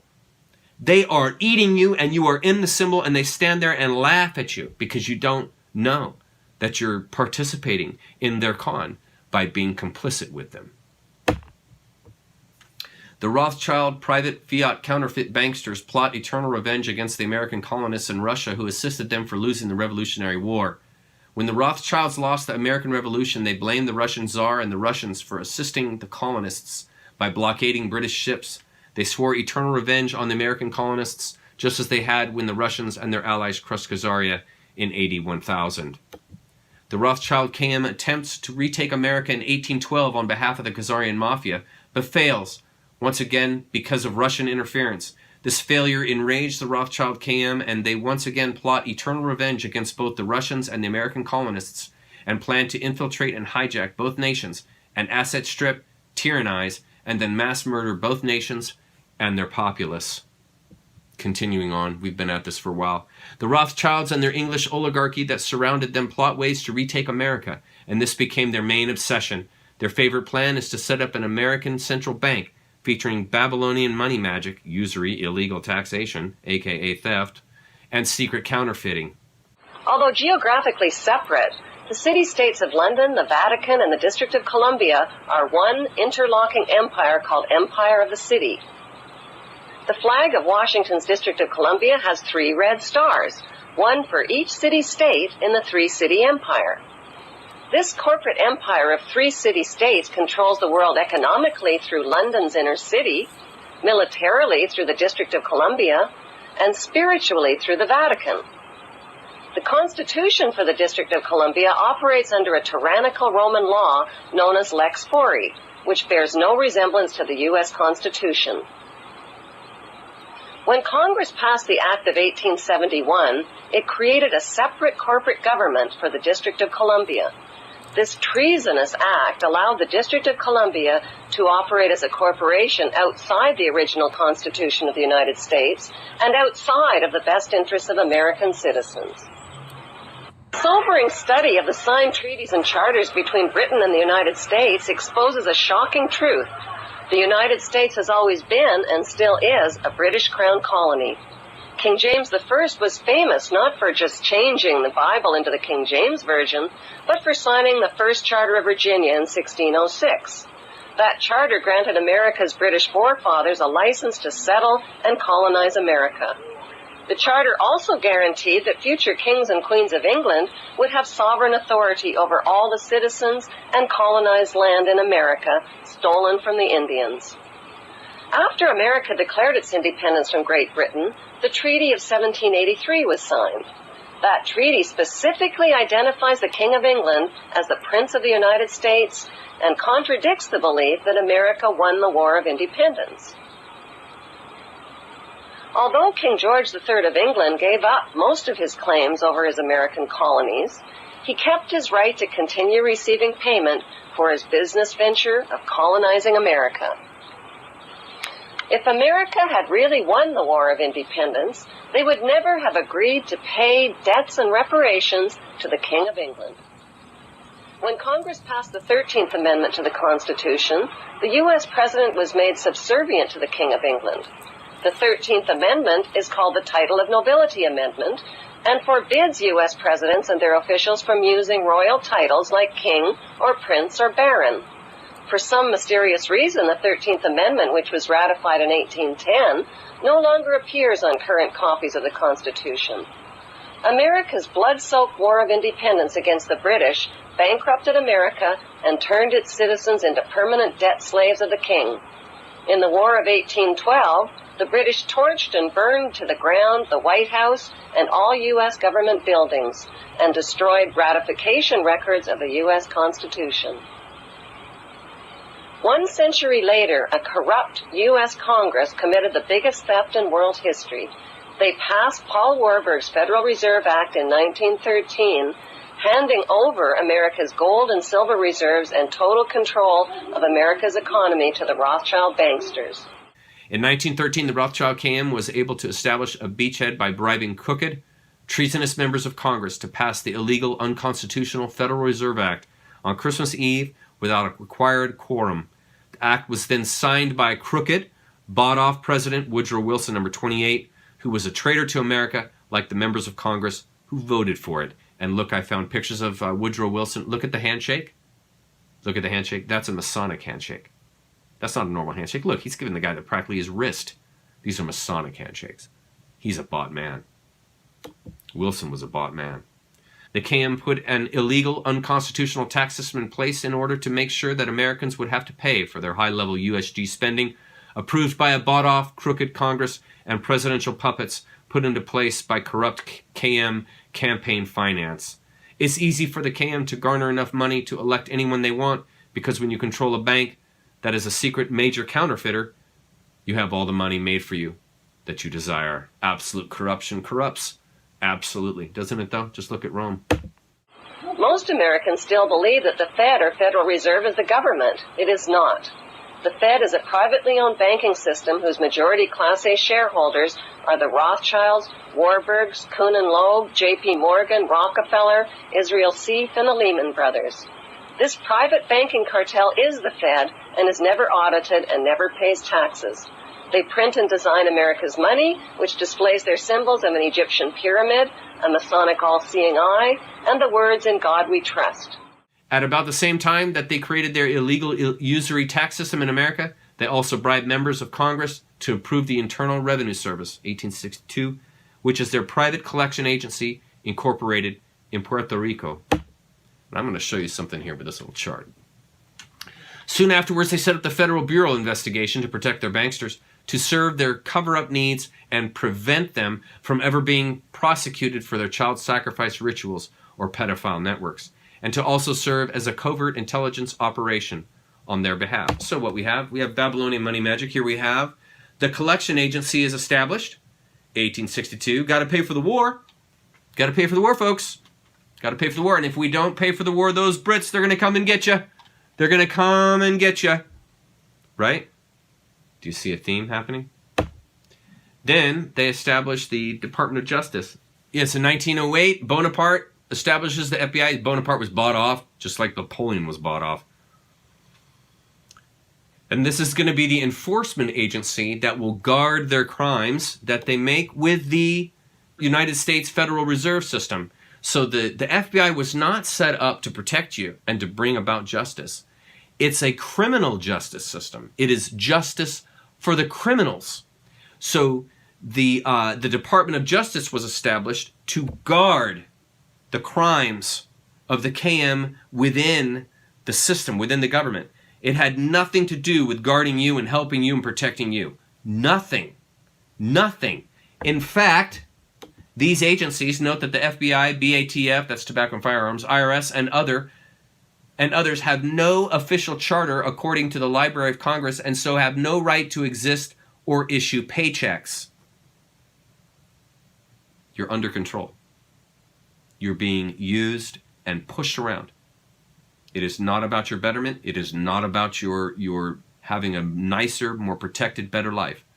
It is about covering over their crimes and continuing with their crimes to hunt you. That's what it's about. Most U.S. citizens believe that the United States is a country and that the president is the most powerful man on earth. The United States is not a country. It is a corporation, and the president is president of the corporation of the United States.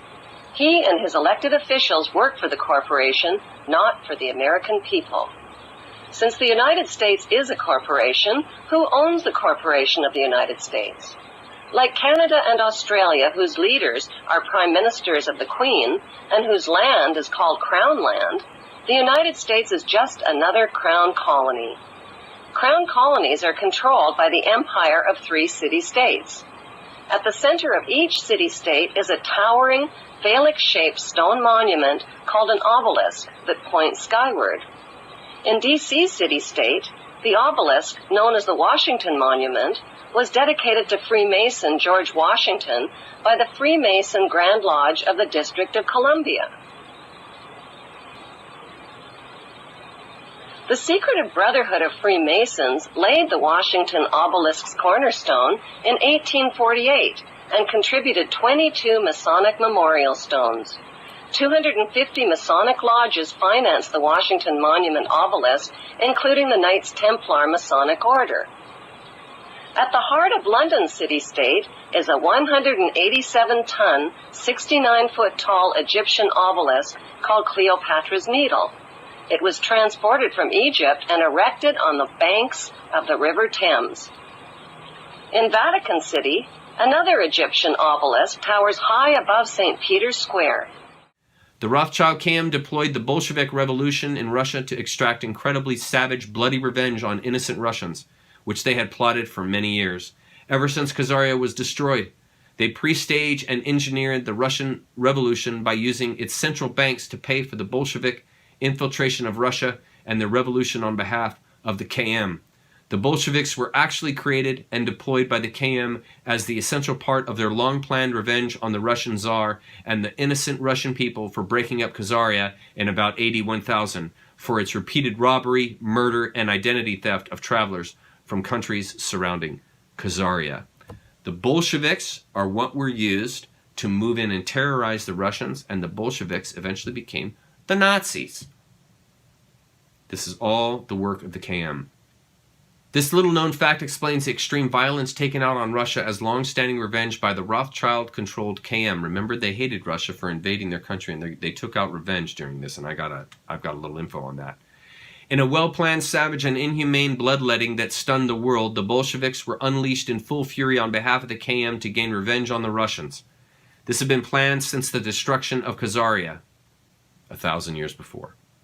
The Bolsheviks, at the direction of the Rothschild KM, raped, tortured, and mass murdered approximately 100 million Russians, including women, children, and infants. Some of the torture and bloodletting was so extreme, we are not going to mention it here in this article, but readers who want to know can do some in-depth internet research on the Red Terror or the Bolshevik Cheka, or watch the classic movie, The Chekist, which is available on YouTube. I watched it as well as I gathered information, and this is what I found out. This is bad. Get your kids out of the room and get your kids out of the earshot. The Red Terror took place during Russian Revolution in 1917 and to 1923. Felix Dzerzhinsky, I think, of the secret police enforced it. Oddly, check this out. He initiated a vast orphanage program during his leadership. What do orphanages do? They collect children. What does the KM Mafia eat? Children. Why was the Roman Catholic Church invented?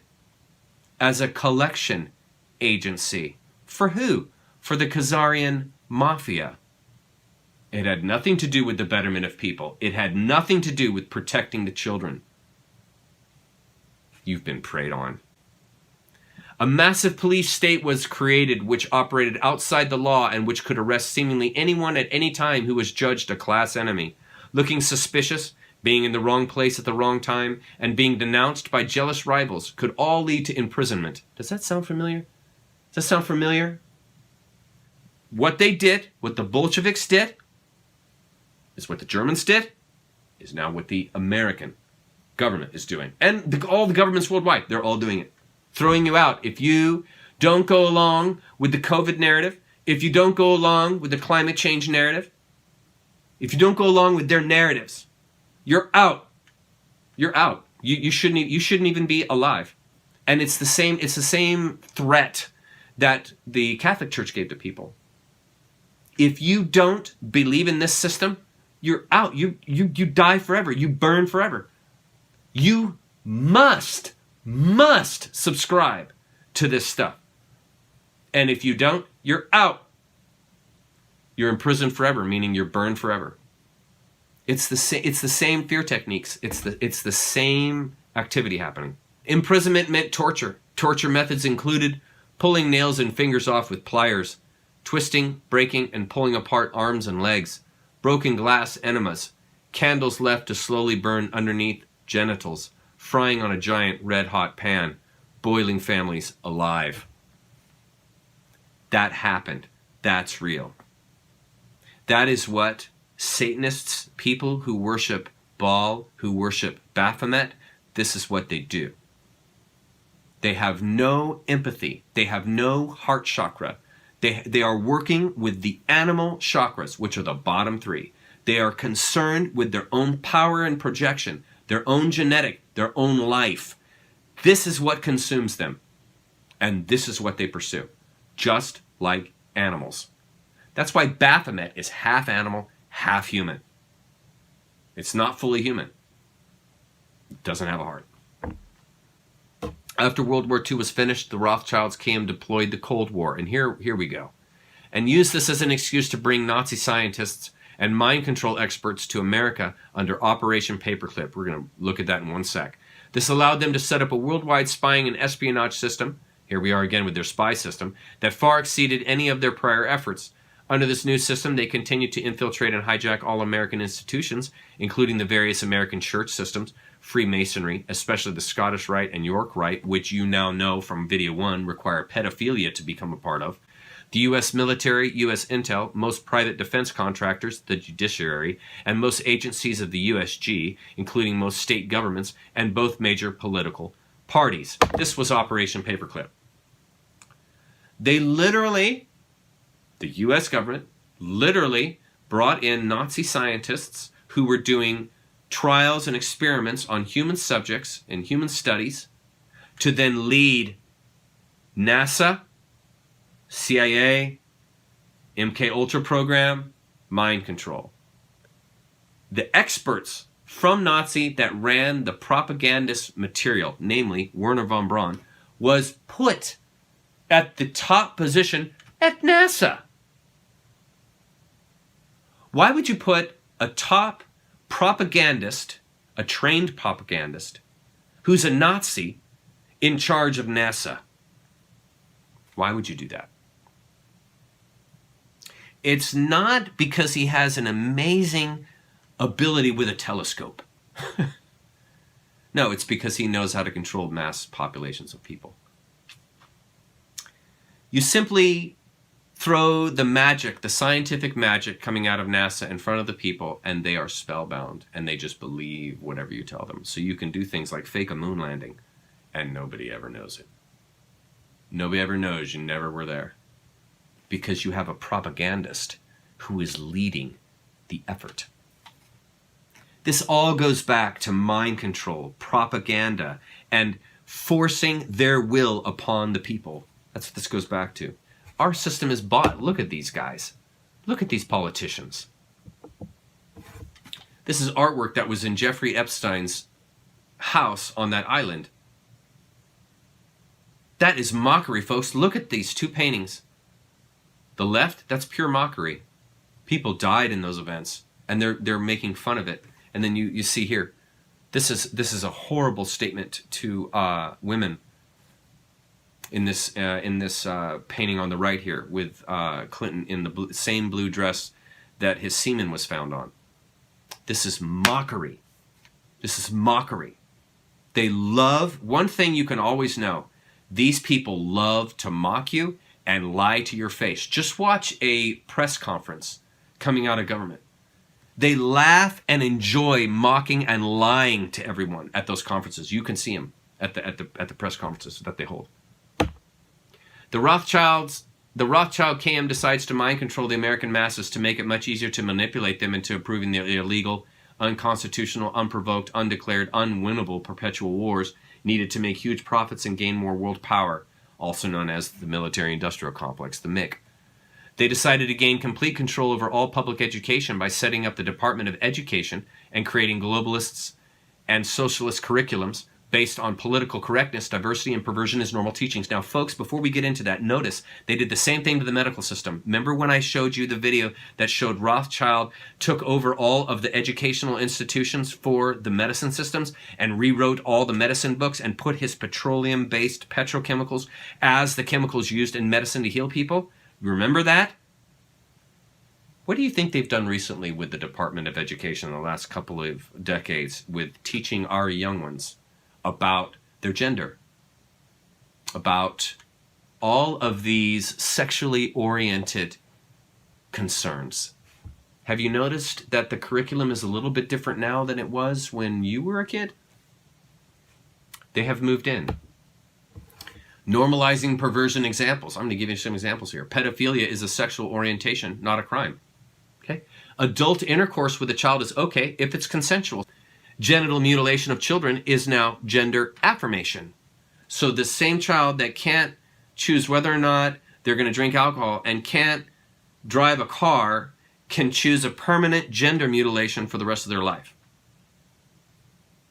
Do you see a problem there? These are all examples of normalizing perversions in human psychology. It gets worse. Check this out.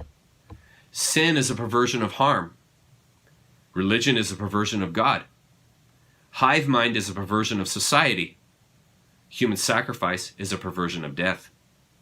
Do you see how they use perversions to twist the mind of society? To twist their will into society so that society willingly goes along with it? What do you see happening with the kids? Those at the top are the KM, and they control all the books, all the media, all the education that goes into the society. And if you don't know that, you will believe that education, and you will go along with it. And you will think, yes, it's perfectly fine for that child to choose what their gender is, but it's not okay for that same child to choose if they want to drink alcohol and to choose whether or not they want to drive a car. But they can permanently disfigure their body. Fluoride is added to public water and toothpaste, and dentists are mind-controlled to believe that fluoride prevents cavities and is not harmful to the brain function or thyroid function. It systematically destroys. That's what they do in medicine with chemo. The addition of fluoride to the public water supply and to toothpaste is to dumb down Americans by lowering the operational IQ and making folks much more docile than they would normally be. Because, and I write this, because a self-aware, self-determined, self-empowered individual is impossible to control. What did I just say? If a person is not ignorant, if they're wise to you, you can't control them. If they're wise to your ploys, if they're wise to your lies, if you're wise to their cons, if you're wise to their Hegelian dialectic, to their dialogue, if you're wise to it, you can't deceive them. You can't deceive them. Because it's already in you. It is in you. The light of God, the light of nature, the light of love, the light of compassion is in you. You see? And so fluoride and these systems that they have in place are to dumb you down so that you're not self-empowered, so that you will not look inwardly to find the answers. You will look externally. You will look outside yourself to find the answers, which will never give you the answers because you can't find the answers outside yourself. They can only be found within. Programs to develop and deploy vaccinations are to dumb down children and create huge numbers of future chronic health problems. Food allergies, behavioral spectrum disorders, autoimmune diseases, lowered IQ. That's in your food. That's in your medicine. That's in your education. These things dumb you down, give you chronic health problems because you participate in them. And when you participate in the lies, you get sick. And therefore you're controlled. And I'm not shaming that at all. I'm saying that's what they want. That's what they want you to be like. They want you inept, paralyzed, prostrate on your face. That's what they want, because then you're obedient. I wrote an essay on that. I'll release it here one of these days. Part of this massive plan to dumb down and mind control the American masses was the KM's buying up and consolidating all the American mass media into 6 controlled major mass medias, CMMM, owned and controlled by their cutouts on their behalf. Again, here we see again, get a few cutouts at the top, control the rest of the masses on the bottom. The CMMM functions as an illegal news cartel, and it should be broken up under antitrust laws and for inflicting espionage and illegal propaganda as a weapon of war against the American people.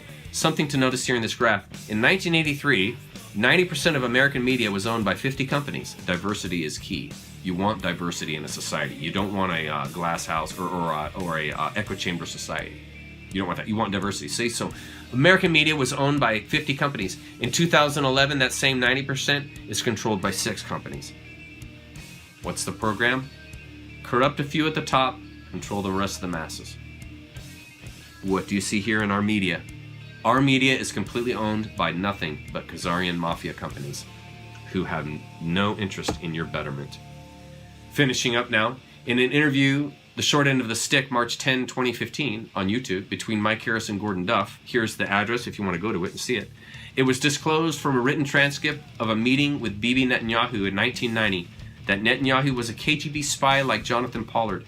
Benjamin Netanyahu, Khazarian Mafia head of state, said, and I quote, "If we get caught, they will just replace us with persons of the same cloth. So it doesn't matter what you do. America is a golden calf, and we will suck it dry, chop it up, and sell it off piece by piece until there is nothing left but the world's biggest welfare state that we will create and control. Notice the hexagrams behind Netanyahu. Remember what we know now about the six-pointed star? It represents 666. It represents Satan. That's who this guy is the face of. He's in the club. Look what he said. Why? Because it's God's ball's will, and America is big enough to take the hit so we can do it again and again and again. This is what we do to countries that we hate. We destroy them very slowly and make them suffer for refusing to be our slaves. What do you see happening right now in the world? Suffering very slowly. They're slowly destroying the world. Do you see it happening? Do you see it happening? And look at the words. This is what we do to countries that we hate. We are the goy to them. To the Khazarian Mafia, we are the goyim, the meat animals that are to be controlled, manipulated, and used as slaves. They're their slaves. That's what they believe. And so the point, and we'll finish out here, and so the point of all this is so that you know who the enemy is. Because finding that is going to do wonders for your understanding the world that you're living in.